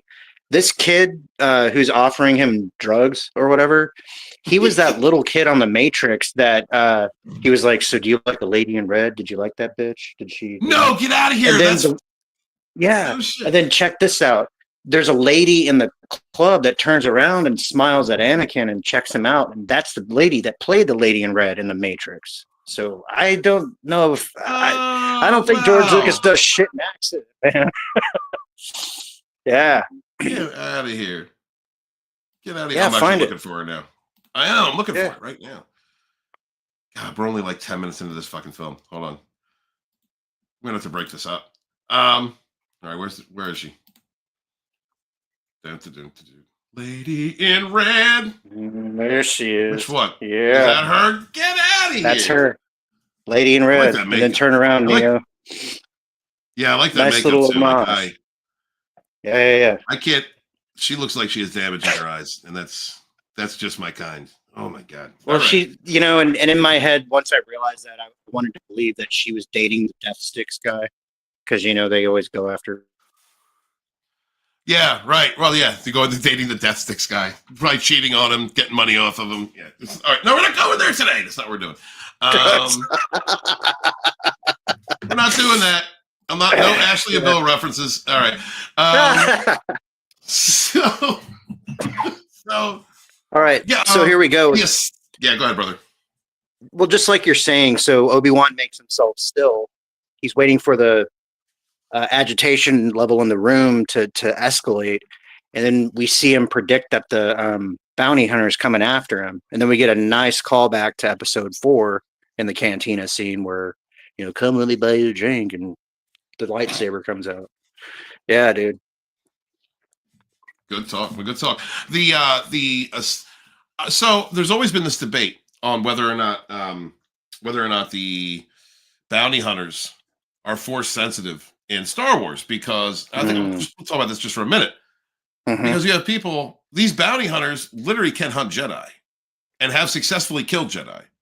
Yes. So what is it? What is it in your opinion? Being you've read more materials than me, you're much more learned in the Star Wars universe than I am. What is it? What is it about the bounty hunters, in your opinion, that allow them to perform around Jedi, around force sensitive? Well, in regards to Mandalorians specifically, part of the reason why they developed their armor and their tech, like the backpacks and all that kind of stuff, a lightsaber is a medium range weapon at best. So if you're able to create some distance and throw up smoke and mirrors and shit, then you have a better chance of flanking a Jedi, something like that. But if you have somebody so attuned with the Force, they're sort of like Obi-Wan. It's a little bit more difficult to do that, and I think that's why you see a lot of bounty hunters kind of doing the Batman shit, where they're throwing out bombs and ninja stars or whatever, but they're doing it to distract the force sensitive guy so they can get the fuck out of there. This one that's coming up behind Obi-Wan was obviously Jango Fett's lackey, and as soon as he realized that she's compromised, he takes her out, and that's we'll see that here in a sec. But plus, it's also, if you're like sitting, okay, I see this with perhaps with people you might know or be familiar with. You sit around, you watch the UFC, and you're watching, the camera angles, and you kind of can see them from all different positions, and you start to think, oh, I can take that guy. I can take that guy. And then you try to take that guy and you get owned. Well, the only person who has a chance to take that guy is probably the other guy in the ring, because he spent just as much time and dedication training as the guy that you're side chair quarterbacking from anyway. Not going to go into that too much, but okay. You understand the analogy. Yes, sir. Yes, sir. Okay. All right, let's move forward. All right, so let's go here. We got anything more to add to this? No, I was just going to say, wouldn't it be interesting to fuck a shapeshifter? All right. That's all. Yeah. Yeah. All right. Yeah. Right. That's a savage. That's a savage spiritual. That's a sage and savage topic. That is, dude. Guys, please put, if you guys are if you're watching this now, put in the comments if you'd like to see how would you like to fuck a shapeshifter on a sage and savage show. We'll go there. We will go there. We will. Oh yeah. All right. Okay. So here is Anakin and Obi-Wan around the galactic tight asses, the Jedi. Right. Standing on the sphincter of the Jedi Temple.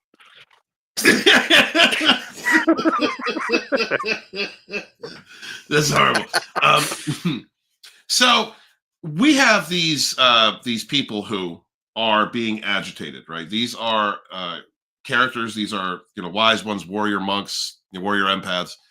That all of them have their distinct abilities and their distinct range of, but in their perspectives, they all come from a place of balance, calm, selflessness, and they are and have been placed in a position for a while now where they are dealing with an increasing threat, no answer to what this threat is, which has agitated the hive. This is something that a manipulator will do with a group of people. All right, I would like to reference the very first iteration of Rogue Entertainment. where I had a group of people who had talent, various people who had talent, with a couple in there that were solely there to drain energy from the others and create conflict behind the scenes. When you have this, when you have people who are in a group that are creating conflict behind the scene, it agitates the entire group. It also creates mistrust, misplaced anger. This is something that narcissists employ. That's why they lie to different people in different versions of the world, different versions of their delusion, so that they can keep people fighting and aggressive and off-put to one another. You already have a situation here where, as I said, without Sidious, without the psychopath, I think that Anakin would have been raised right. I think he absolutely, and that would have been not only because there wasn't so much pressure on or being pressed against energetically the teachings of Obi-Wan Kenobi, but you would have also not had this whole group of people already in a state of pressure. They're already under pressure. So they are looking at anything out of what they are used to, the construct of balance and order, which again, as we discussed in the Phantom Menace, is its own prison.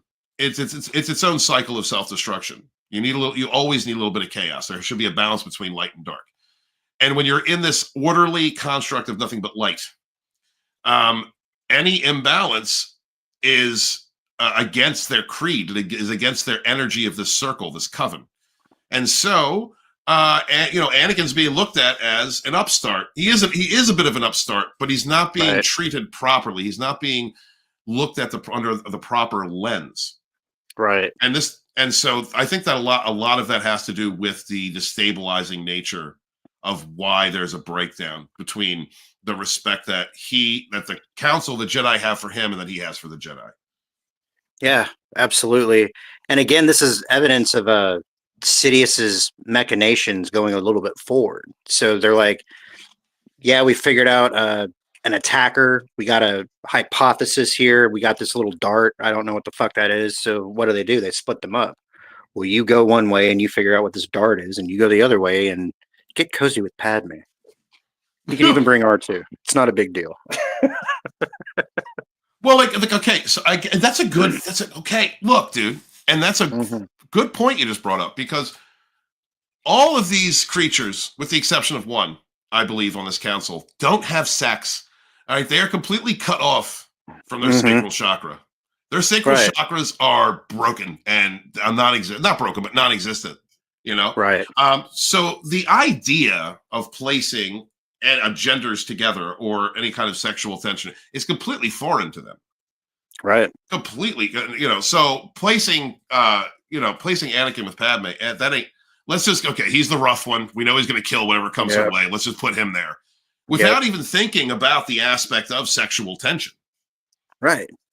And you would think wise people would, but again, this is another problem, another issue that the Jedi have with the construct of their order and their philosophy. Sure. Well, and we also know that the Dark Lord of the Sith is clouding the light side of the Force. So absolutely, even if there was an ability to sense that as a slight possibility, they're concerned with larger things, and that's why that Yoda is so distressed in the next episode when the way he says, "I have failed," because he's not just failing to kill the Sith Lord, he failed the Jedi Order. He's been the Grand Master for hundreds of years, so a lot of the shit going on is because Yoda wasn't able to Grand Master as well as he should. Right, and you're right. You're talking about and also I think there is also hubris. There's a little bit of hubris because Yoda has been a Jedi for 900 years, like 800 something years at this point. Yeah. So he's seen all these different iterations. He's basically been like the founding tapestry in the weaving of this culture. And so for him, I think that he's so high above his cerebral, his thinking is so high above everyone else. Like, and as far as the oversoul of the Jedi, that he can't. I don't think he can step down into those lower vibrational, those primal frequencies. I don't think he can step down into that way of thinking, man.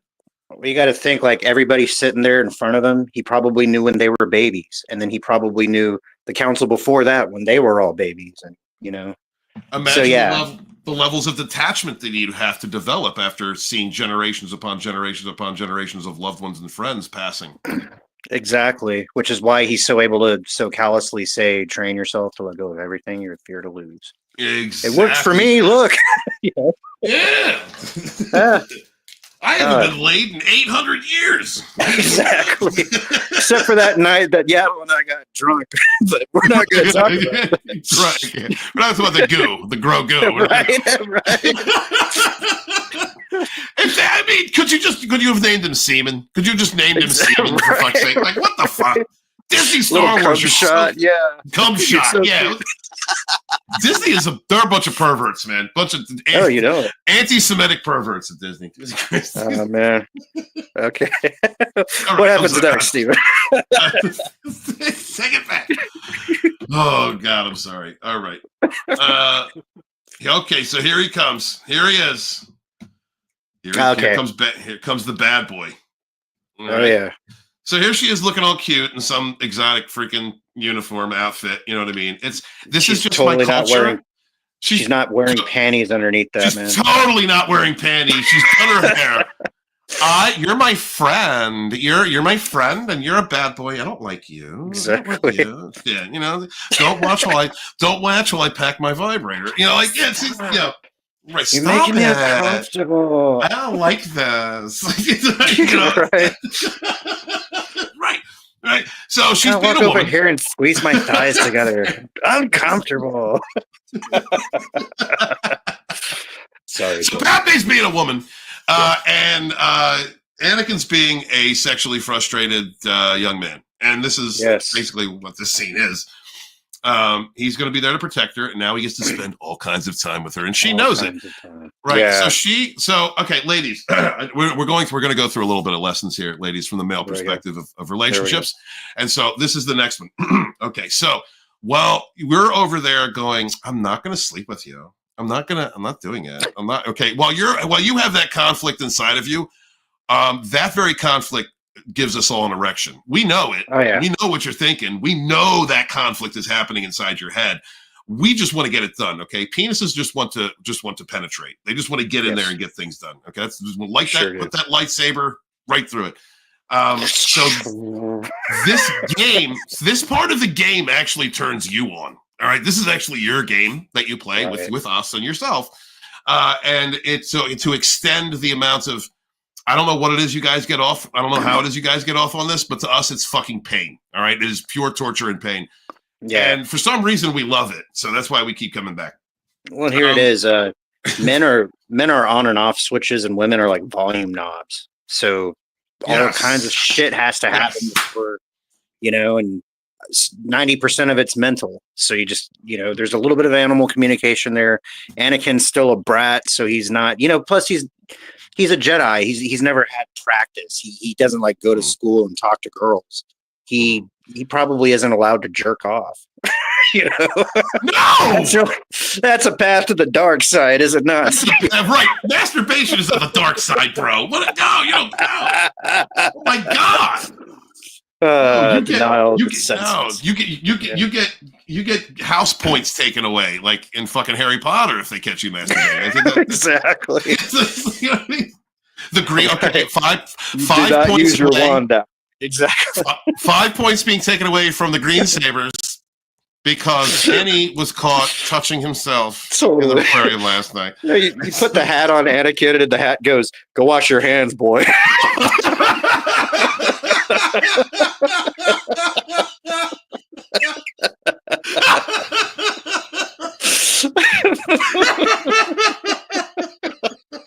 Fuck.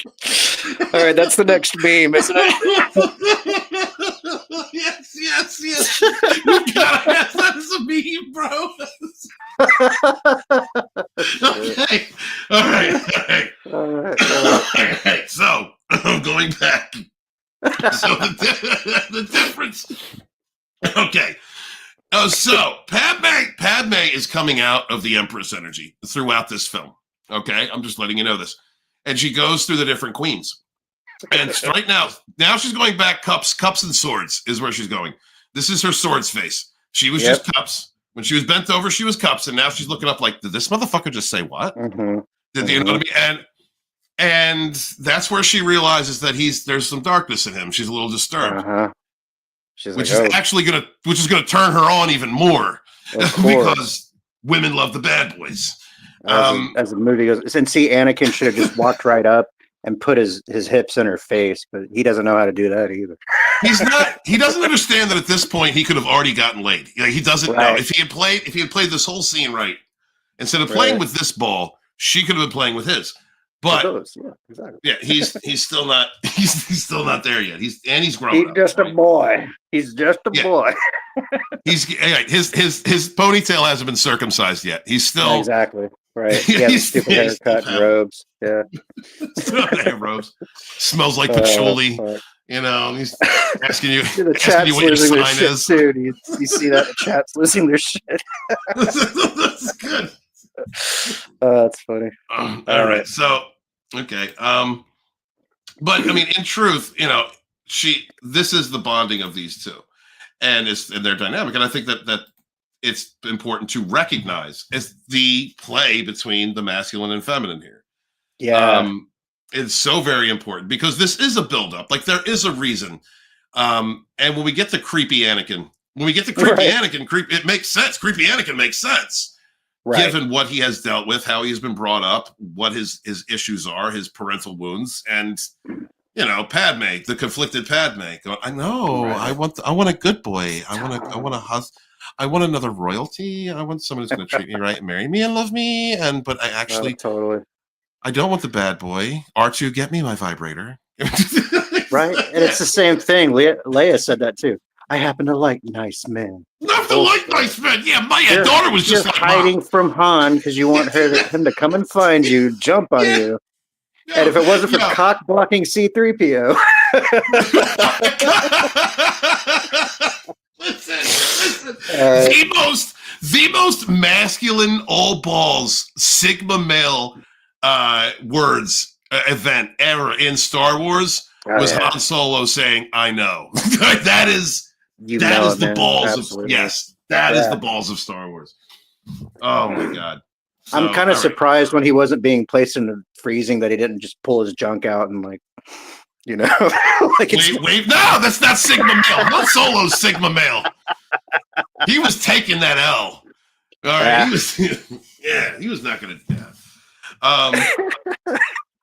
Right. Look, now he's being told, this is serious, Annie. Right. This is what I like about this scene, actually, the last pep talk is, even though Anakin is, I know better than you, this is still he's still in sword fighting mode. Sure. But he actually does love Obi-Wan. And Obi-Wan does love him. Like, they are brothers.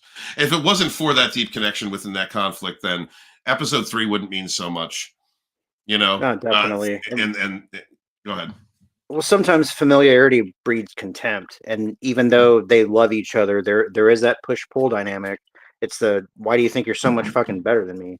We're really not that far apart. But then, like, when he's alone with Padme, he was playing with his balls or whatever. He's like, Obi-Wan is kind of like my father, my brother, whatever, but they're holding me back. And Padme loves that shit. She loves that shit. She knows where Anakin comes from. She saw the little place. She remembers Watto, the little boy, meeting his mother, so she's shocked. Her system's shocked right now.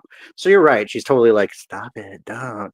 But at the same time, she's just like realizing she's not in the presence of a boy. She's in the presence of a virile young man. Yeah. Absolutely. And there is caring there. Yeah. I mean, it's underlying. It is definitely underlying. We are joking about the play between the two, but these are dynamics between men and women, but there is underlying caring between all of these characters, all of these people. There is. And this is kind of like, I love you, Anakin, but don't fuck up. Right? Do not listen. All right. Do not put your dick in her. All right. And don't mention Sabine. Do not. Exactly. We're not talking about that. We're not talking about that. We're talking about you right now, Anakin. Focus. Right. I love that. All right. Oh man. and here he is being the good Jedi. Like Obi-Wan, really, for whatever flaws you may want to ascribe to him, and he's not perfect. He does have them, but he really is like a fucking great Jedi. And as far as a representation of what the Jedi are, I think he's one of the best. He is a model citizen, absolutely. And we even hear that when he's a ghost talking to Luke. He's like, I thought I could instruct your father as well as Yoda could, but I was wrong. So he does as best as he can, but there's still this thing called the will of the Force, and yes, this is what we're watching right now. Yes, and there's still this thing called the will of teenage angst. Which there you go. Anakin's got his travel poncho on. He's ready to go. He does have his travel poncho. He does, yes. If he turned it inside out, like it would have exactly. He's like, "What do you think I'm wearing underneath my robes, my lady?" Nothing. That poncho. That poncho is the masturbation poncho. Like when you get your house, when you get your sword points taken away, you have to sit in the corner and wear that poncho. So underneath it, he's like, "Shut up! I'm adjusting my belt buckle. My lightsaber is too tight. Leave me alone. Don't look." It's spackled. It's spackled behind that thing. Oh, man. He's a hanging drywall. All right, so right. Okay. Oh God, he is so ready. Oh God. See, they love each other. You know what I mean? Like, absolutely, they do. So, and I mean, he is serious. He's not like, got a hard dick the whole time. This is in a way for him because of his issues. This is him taking care of mom. This is his chance to take care of mom. Yes. He wasn't able to take care of his mother. He was taken from her. He didn't have, he was robbed of that experience. The last woman that he ever had any interaction with was Padme, and now he gets to go take care of mom. So this is actually him becoming a man in his mind. Yes. He is now becoming the man that he has been denied the ability to become by the Jedi. Right. Says his first big important mission, all that kind of stuff. He's like business mode, gonna be the head of security, blah blah blah. Let's go do this. I believe it's called a robe. Well, that robe's got spackle. The memes. Okay, that robe is well worn. So from what I understand, poncho is Spanish for a robe. Poncho is Spanish. Yes. Okay, that is the proverbial sock under the bed that nobody sees. That's what Anakin exactly. That poncho is crusty, my friend. Meme. Okay. All right. What are that? Okay. So him finding out about this character that came out of nowhere with the multiple arms and the ass hanging out. Yeah. Like we get one shot with this dude. We get one shot. They're pretty, the streetwise man, you know what I mean, who's not selling drugs. Okay, this guy sells burgers, not death sticks. They still kill you. But right. It's this. I don't know what to say about this scene. Really, do you have any insights on this? Well, so finds out about Camino. In my head, of course, George Lucas likes to drag race, and American Graffiti was his first big movie. So, what do we got? We're getting there. You're getting ahead of us, buddy. I'm sorry. We got to pull that one up in about half an hour, okay?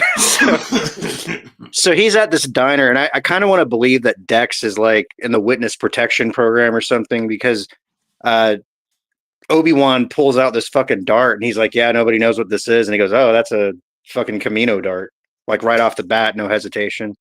Yeah, he knows. He's all big and fat now, so he's like out of the game. He's like, "Yeah, I'd go with you and bring a shovel," kind of thing. But yeah, I'm a fat ass, and I gotta run this diner. Well, no, he's retired now. He's already been to all the swinging parties. He already went to all the events. He's already been to the pageants. He's done everything. He's been a bodybuilder. He's been an assassin. Exactly right. Yeah, he used all four hands in a situation once. Yeah, I mean, what else are you gonna do when you have two dicks but have four hands? Like this is the man. That's him. That's it. That's it. Okay, so. Yeah, Where do so we go after right, yeah. this? Okay, we go to the Jedi fucking temple to find out actually what you're talking about when it came Yes. to Dooku. So Yep. So here we meet Jocasta Nu. She also hasn't been laid in 100 years. Half of the books that are in the restricted section are actually like Kama Sutra kind of books, and that's why no one's allowed to go back there. You know? right. Yeah. Anakin So- spent a lot of time in that poncho back there. In that poncho back there. So also really important, those statues that you see right there, those are statues of the lost 20 or 21 or whatever the fuck it is. And then one of them is Count Dooku. Yeah. Hold on. Wait, could you explain that for me, please? Yeah, so in all the Jedi Order history, there's only ever been like 20 or 21 Jedi that actually left the Order because they were pissed off. And it's not like you got expelled or you died or, you know, you flunked out of Jedi school. It's like, no, I was a Jedi, I was distinguished, and fuck the Order, I'm out. So Count Dooku is one of those heads that they're walking past. No and shit. then I think the other heads were actually like there's a George Lucas head in there, and there's like a Ben Burtt head in there, all that kind of shit. Yeah. Well, so I mean, so they honor people who leave the Order in that way. Yeah, because it's a very rare thing, obviously. If you take issue with the Jedi Code and you leave because you know you're done with it, it's like a very serious thing. It's like a brother or a sister kind of like ran away from home. You know, you're lost. They're the lost 20. Yeah, okay, that's what they called them. Yep, interesting stuff. All right. And this is where he discovers that there's a planet missing from, and this is a huge thing, right? You're talking about the Jedi. They have collected information for 1,000 years. Yes, you know, like they know the galaxy, they know the dark places. They know the like even think worlds that aren't fully searched. They know where there are and things about them. So like in the Outer Rim, right? When you would So think that kind of stuff would be necessary to locate force sensitive babies and all that, but yes, in this instance where Obi-Wan's like, you know, I'm looking for this planet Camino, and she's like, well, it's not there. I don't know what to tell you. And he goes, well, I have it from good sources. It should be there. And she goes, if it's not there, it doesn't exist. That is, tell me that's not hubris, man. that's hubris. They're right. Yeah. This is the Jedi Order.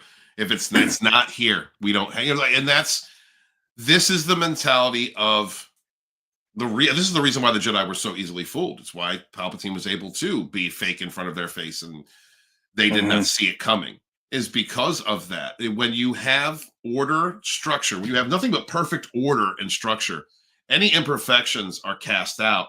Or if you get to a certain point, not even acknowledged. So, you know, Right. This is perfection. And another reason, like why I talk about the balance between light and dark, not only because it's relevant to the journey that I went through with narc abuse and how I came to who I am now, but it is the true order of people to acknowledge and understand that your lawful light and your chaotic, darkness. Right. Both of these things serve you, both of them. And when you annihilate one from the other, you can find great power in specializing in one area. But what does nature do to specialists as opposed to generalists? Exactly. Specialists will go extinct. Yep. If the specialized environment is taken away, whereas a generalist can change and adapt. So the biggest problem for the Jedi at this point is their hubris, the order of light, their perfection of thinking, and it's not even balance. They say balance. Yes, they have emotional balance and control, but you rob yourself of passion. You rob yourself of some of the primal aspects of a person or energy that you do need in order to find true balance. Whereas the Sith operate completely in selfishness and passion and darkness. And that is their problem. And we see what happens just like to all narcissists, all narcissistic people, eventually, no matter how great a life or how well off or how smart they are, they get to a certain point in their existence where they become destroyed. The darkness destroys them. And that's the problem with the Sith. So it's like I said, my favorite is Mace.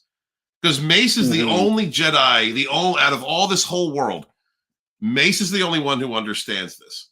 And like Dooku could have. Right. But Mace understands you need to understand those animal passions. You need to understand these things in order to do what he does, in order to mirror back Sith.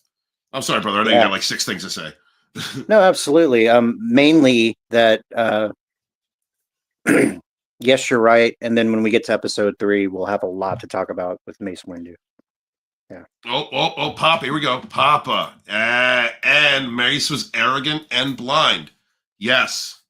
Because he subscribed to that order of light mentality while understanding the primal side. So he did not fully appreciate the darkness. He did not fully appreciate what the darkness was in order to do what he did. Right. And in that way, absolutely, he was arrogant and blind. Absolutely, because he was able to vacillate into the dark, but he did not appreciate it. Well, and here's the thing: is a Vapad wasn't just the sword style; it was a way of approaching the Force and a way of channeling your own inner darkness. But it brought a Jedi about as close to the dark side as was safe to do. And in one of the books, he actually taught Vapad to somebody, and she couldn't handle it, and she went to the dark side, and he had to go take her out. It's trippy shit. I need to read that one. Are you serious? That one. I'll send it to you. Yeah. Yes, thank you, bro. Yes, because it is a fine line. It is what Mace did. It's a very fine line. Yeah. You know, if I was a Jedi, I'd be Mace Windu. You know what I mean? But you would. I think I understand the dark side better than he does. Yeah. So, dude, we're like 30 minutes in. We're gonna have to do. We're gonna have like to another episode of this. Do a part 2. Like no, we're gonna have to. Like this is gonna be longer than 6 episodes. This is just what it is. Yep. I think that's okay. It needs to be done. Yeah, man. Let's continue on this. Let's continue for another. Let's see. We'll continue up until creepy Anakin kiss. All right, we're gonna continue up to that point. All right, we'll go to that. Okay. All right. So here we are. All right, let's go back to the funny part of this. All right, let's go back to relationship teenage angst. Here we go. Look, see, there he is. See, look at. He's already got it. He's already got it out. He's ready to feed her. He's ready to fuck her. Like R2 is the man. All right, R2 is the ultimate fucking droid. He's a wingman. He's like, look, Anakin. If you could just, if there's such a thing, Stephen, as post-nut clarity, there is also such a thing as pre-nut confusion. Yes. I want you to think about that. and that is where R2 comes in because he is the ultimate wingman. All he has is tap him on the leg. He's got a French tickler. He's got the rib for her pleasure. He's got all that shit in there. Yeah, I mean, R2 walks around with his third leg out constantly. So he's got various apparatus and gizmos in there. Anakin upgraded him himself. So come on, we're hanging out with Padme tonight, buddy. Hold on. Uh-oh. We have to go back. I'm sorry. We have to pop up. Okay. Up. There we go. What you're talking about is the way Cade Skywalker followed the Force. You want to talk about Darth Gadus? You go for that, Steven. That is totally you, buddy. Yes, absolutely. And again, the issue with that is there was a line you have to have. You have to have a definitive line within yourself before you fall all the way into the dark side, like into the evil. Yeah. You can fight evil. You can fight darkness. You can fight evil with darkness. You absolutely can. I've learned this through narc slang. You absolutely can. Depending on the type of evil. The psychopaths, whole other fucking level. You got to do what you have to do with them. You're dealing with someone who's broken and has issues. You can lean into that darkness and you can fight that evil and destroy it. But you also need to have a heavy understanding of the light and the ability to rebound into the light. You have to, you have to have gone through traumatic experiences in your life and have a good soul. You have to have like a rough childhood. You have to have an abused childhood, a rough life in order to really grasp or, being reincarnated from someone previously so many times where you're like near Christ consciousness in order to grasp the true balance between and the line between these two things. Because if there is not a part of you, if there's not a hook, I mean, I want to get into the entire legend, but if there's not a hook in you that pulls you back into the light strongly, that says this is a line that is drawn, I'm not going past this line. Also with the ability to put off the perception that no, there is no line, I will go there. Then you're going to fall to the dark side. You're going to fall to evil. Dude, thank you so much for bringing that up. That is fucking great. Yeah. You should invite Piper or Fizz for these. I think she. Oh, really? Oh, yeah. Okay. No shit. Yeah, the Piper's awesome. Memes. I love Piper. I fucking love the shit out of her, man. Yeah. And yeah, maybe we'll reach out to her. Yeah, thank you, Memes. Appreciate that, dude. I know she's your co-host. Thank you. Yeah, right on. So aggressive negotiations. Aggressive negotiations. All right. Yeah. Yeah. Yeah. What do you I mean, you know, this is just more play. It really is just more fucking. It's just more like, hey, I like you. They're dancing around each other, you know. Yeah. It's like, no, you can't hit it. No, it's just about I want to hit it, but you can't. I don't like bad boys. I'm like, that's let me tell you about my lightsaber. Right. Exactly. It's very right. Meanwhile,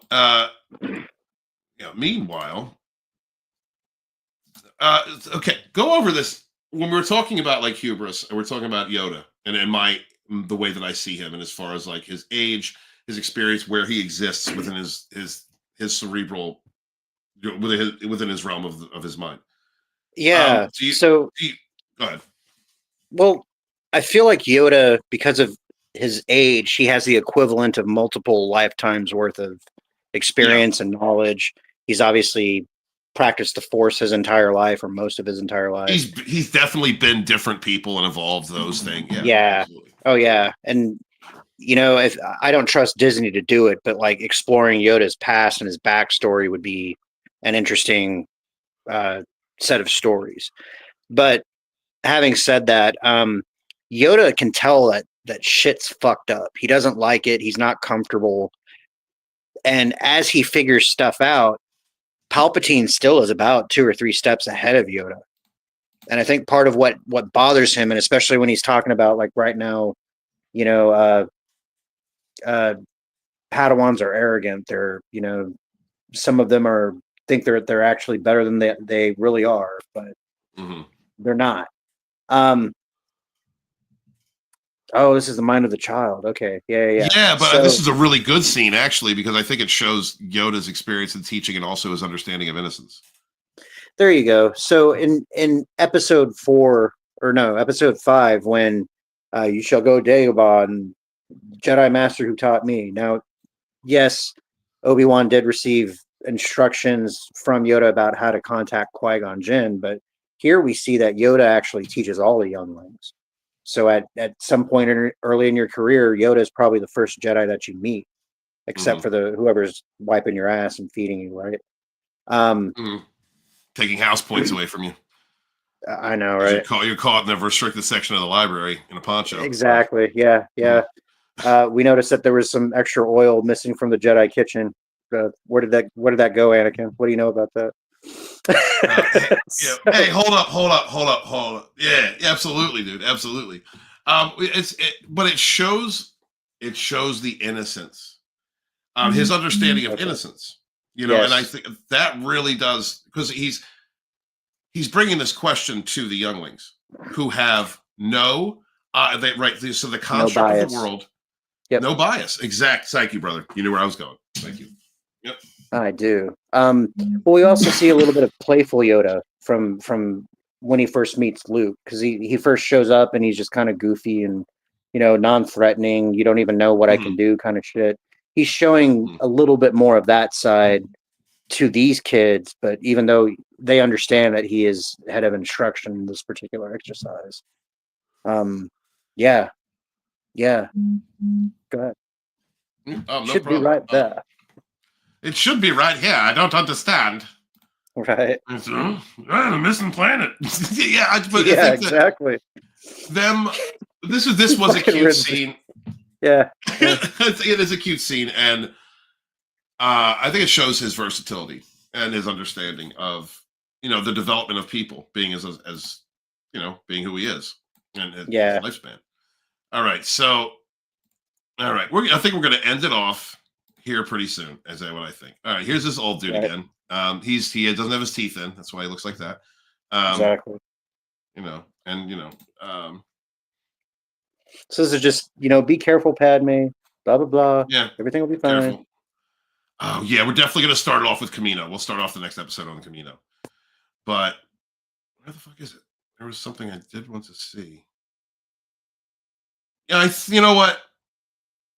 Yeah, I think we're just going to end it here. We're just going to end it here, and we're gonna pick up again on Camino because that's really where the movie begins to pick up. Yeah, it looks like we're going to be doing this in sections. So because I think it works better that way. Maybe we shouldn't spend 20 minutes talking about our book. In the beginning, we'll spend 10. We'll spend 10 minutes talking about our book in the beginning. Yeah. I guess the main and most important thing in this is where Anakin again tries to show his dick. He's like, the queen, the new queen. What do you think we should do, Master Jedi? And he starts to go, well, in my opinion. And Padme's like, oh no, he's just a Padawan. Oh shit, you're right. We got to talk about that because that is a whole part of it. Yeah, he's just a Padawan. See his stupid haircut. Yeah, exactly. His hair hasn't been circumcised yet, and he wants to fuck me. But I'm not. I'm totally not. Yeah. She's like, I need you to go to the bathroom with me so we can really talk about it. We can really talk. I'm not going to talk about it in front of him. Right? Yeah. He thinks he's that good, but he's really not. And I need to break this guy down because he's too confident before I let him touch it. It's like I kind of want to, but I don't really know. But yeah, he's been coming on to me, and I actually do want him to touch it, but I've been saying no because you understand. And I'm just gonna make him feel, a little. I'm gonna emasculate him a little bit because I know that they like that, but they really don't. But I think they do. So they do. So when we get out there, I need you to ask him what he thinks he should do. Step all over. Yeah. Fuck it, yeah. Could you report back and tell me how fucked up his head is? Because that really gets me wet. Oh man.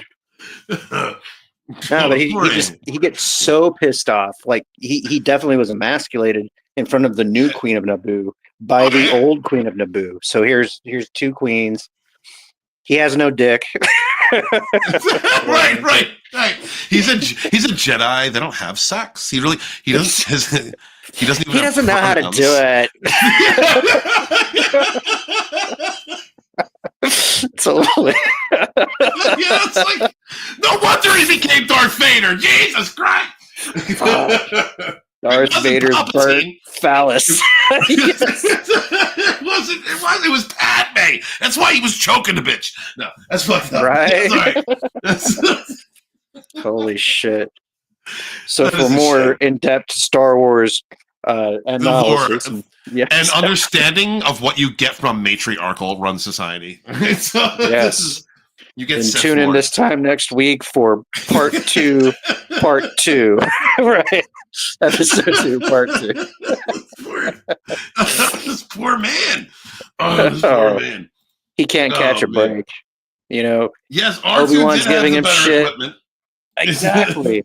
His best friend's a droid, Yeah, I mean, yeah. Yoda is a G unit.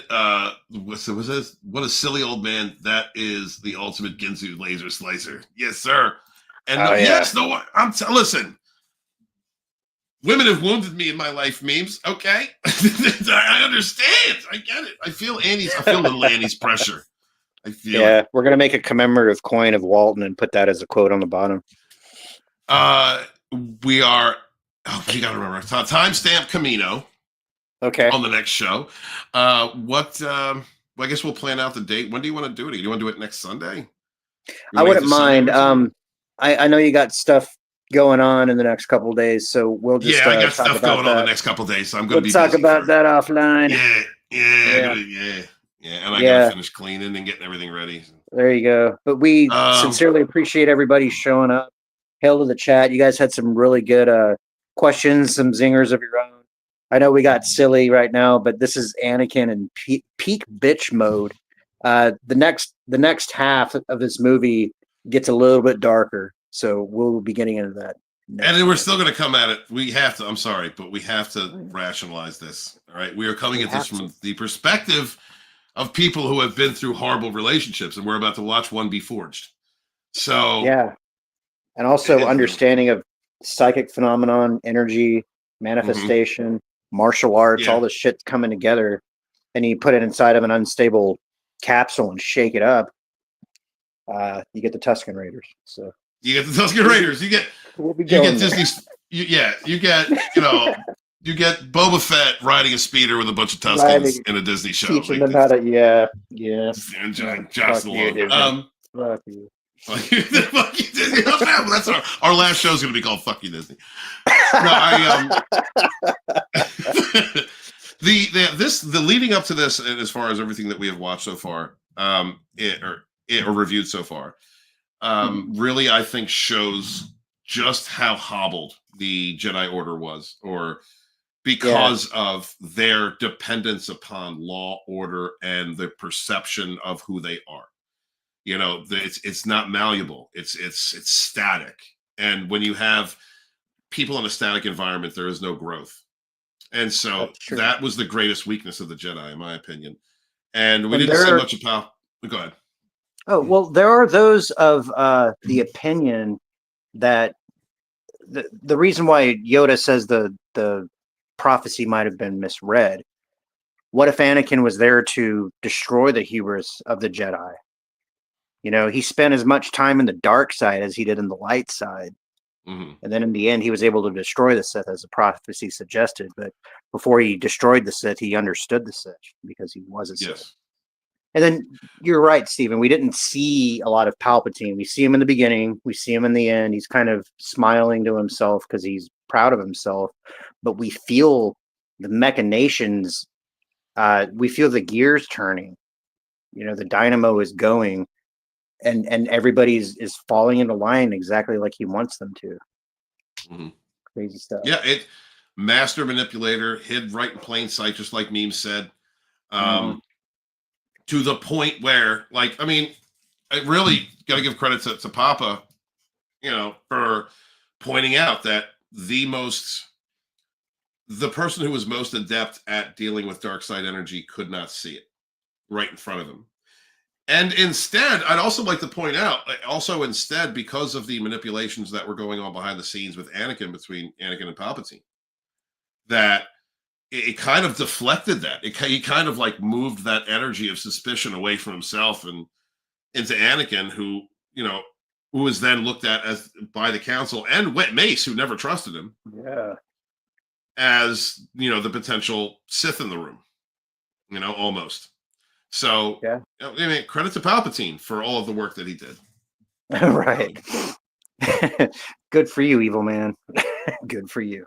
So, he was good at playing both sides, and that's what a good manipulator does. That's what a fucking proficient manipulator does. Absolutely. What's up, Keely Chow? Hail, brother. So we're going to cut this off now. Anything that you want to promote before we leave? Well, we talked about it before, but I'm working on editing up Steven's book. Adding, subtracting some things as I do.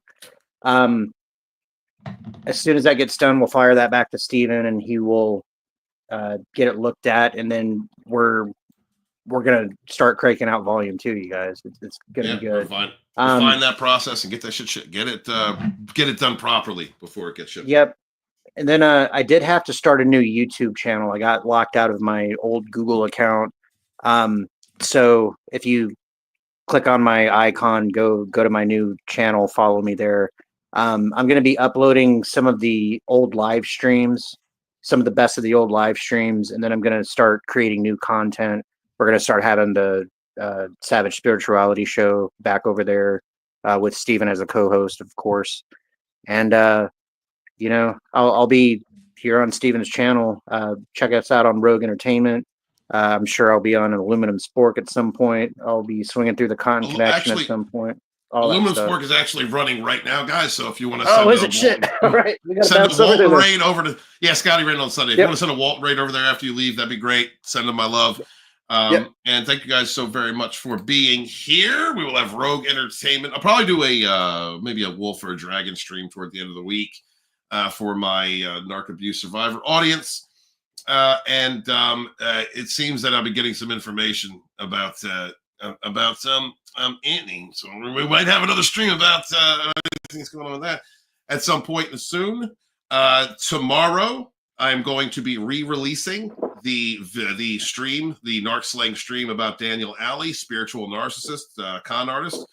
I had to put that on private because his ex-wife, who was taking him to court, needed that taken down temporarily while she hammered some things out. And thankfully, male narcs are dumb. He's a dumb one, so he set himself up to the point where all the advantages that he had taken somehow to further use the legal system to further abuse Shivani, his ex-wife, is now going to be taken away. So tomorrow he gets exposed for the narcissistic piece of shit that he is, and then Dragonstorm's going to re-release that truth stream about narcissist Daniel Alley. Look forward to that. It was a good, fun time. A lot of facts. If you guys want to see a real spiritual narcissistic piece of shit who loves Jesus, and if you pray the wrong way, if you don't subdue to his demonic whims, then you don't love Jesus. If one of those types, please check that out. Other than that, Rogue Entertainment next week, picking up as we usually do with the entire crew. Myself, Ryan Roger Athy, Stark of Iron, Tina Bojan. Slender Dad may come through. Horny Alf may come through. Snow Dub may come through. He's making appearances. Mortal Coil.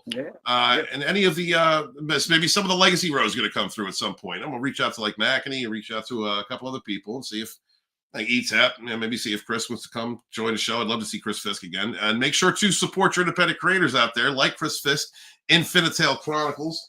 I am a big supporter of his. I got every damn thing I could possibly get from his original campaign. Wonderful book, great artistry. He's actually building a game from this series of books, so please check him out. And make sure to support your independent creators out there, whether they're making their books, building channels, or whatever they are doing, because we don't have an industry to support us. We only have each other, and we rise together. I am author Stephen Walton, the Fandom Menace historian, your historian, born in the chats of the High Council with my brothers and sisters fighting for our modern mythologies. Please remember to wash your hands, wash your ass, be good to each other.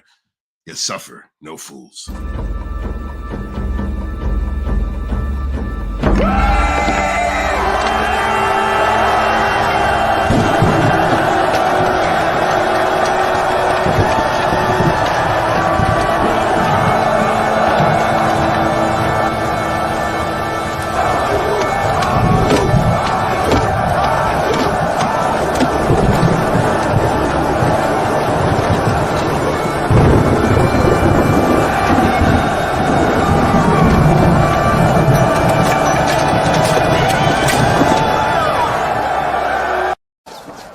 Tells me he can get me out of this mess, but he's pretty sure you're fucked. Pretty sure you're fucked.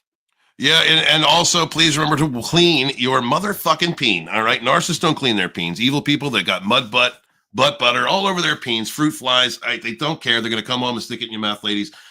So make sure date a man with a clean peen, guys. Make sure to prep that thing, wash it. All right, manscape it. All right, keep that peen lean and clean. And please remember that there is only a one letter. I'm sorry, Mortal Coil. Please, could you say it, please?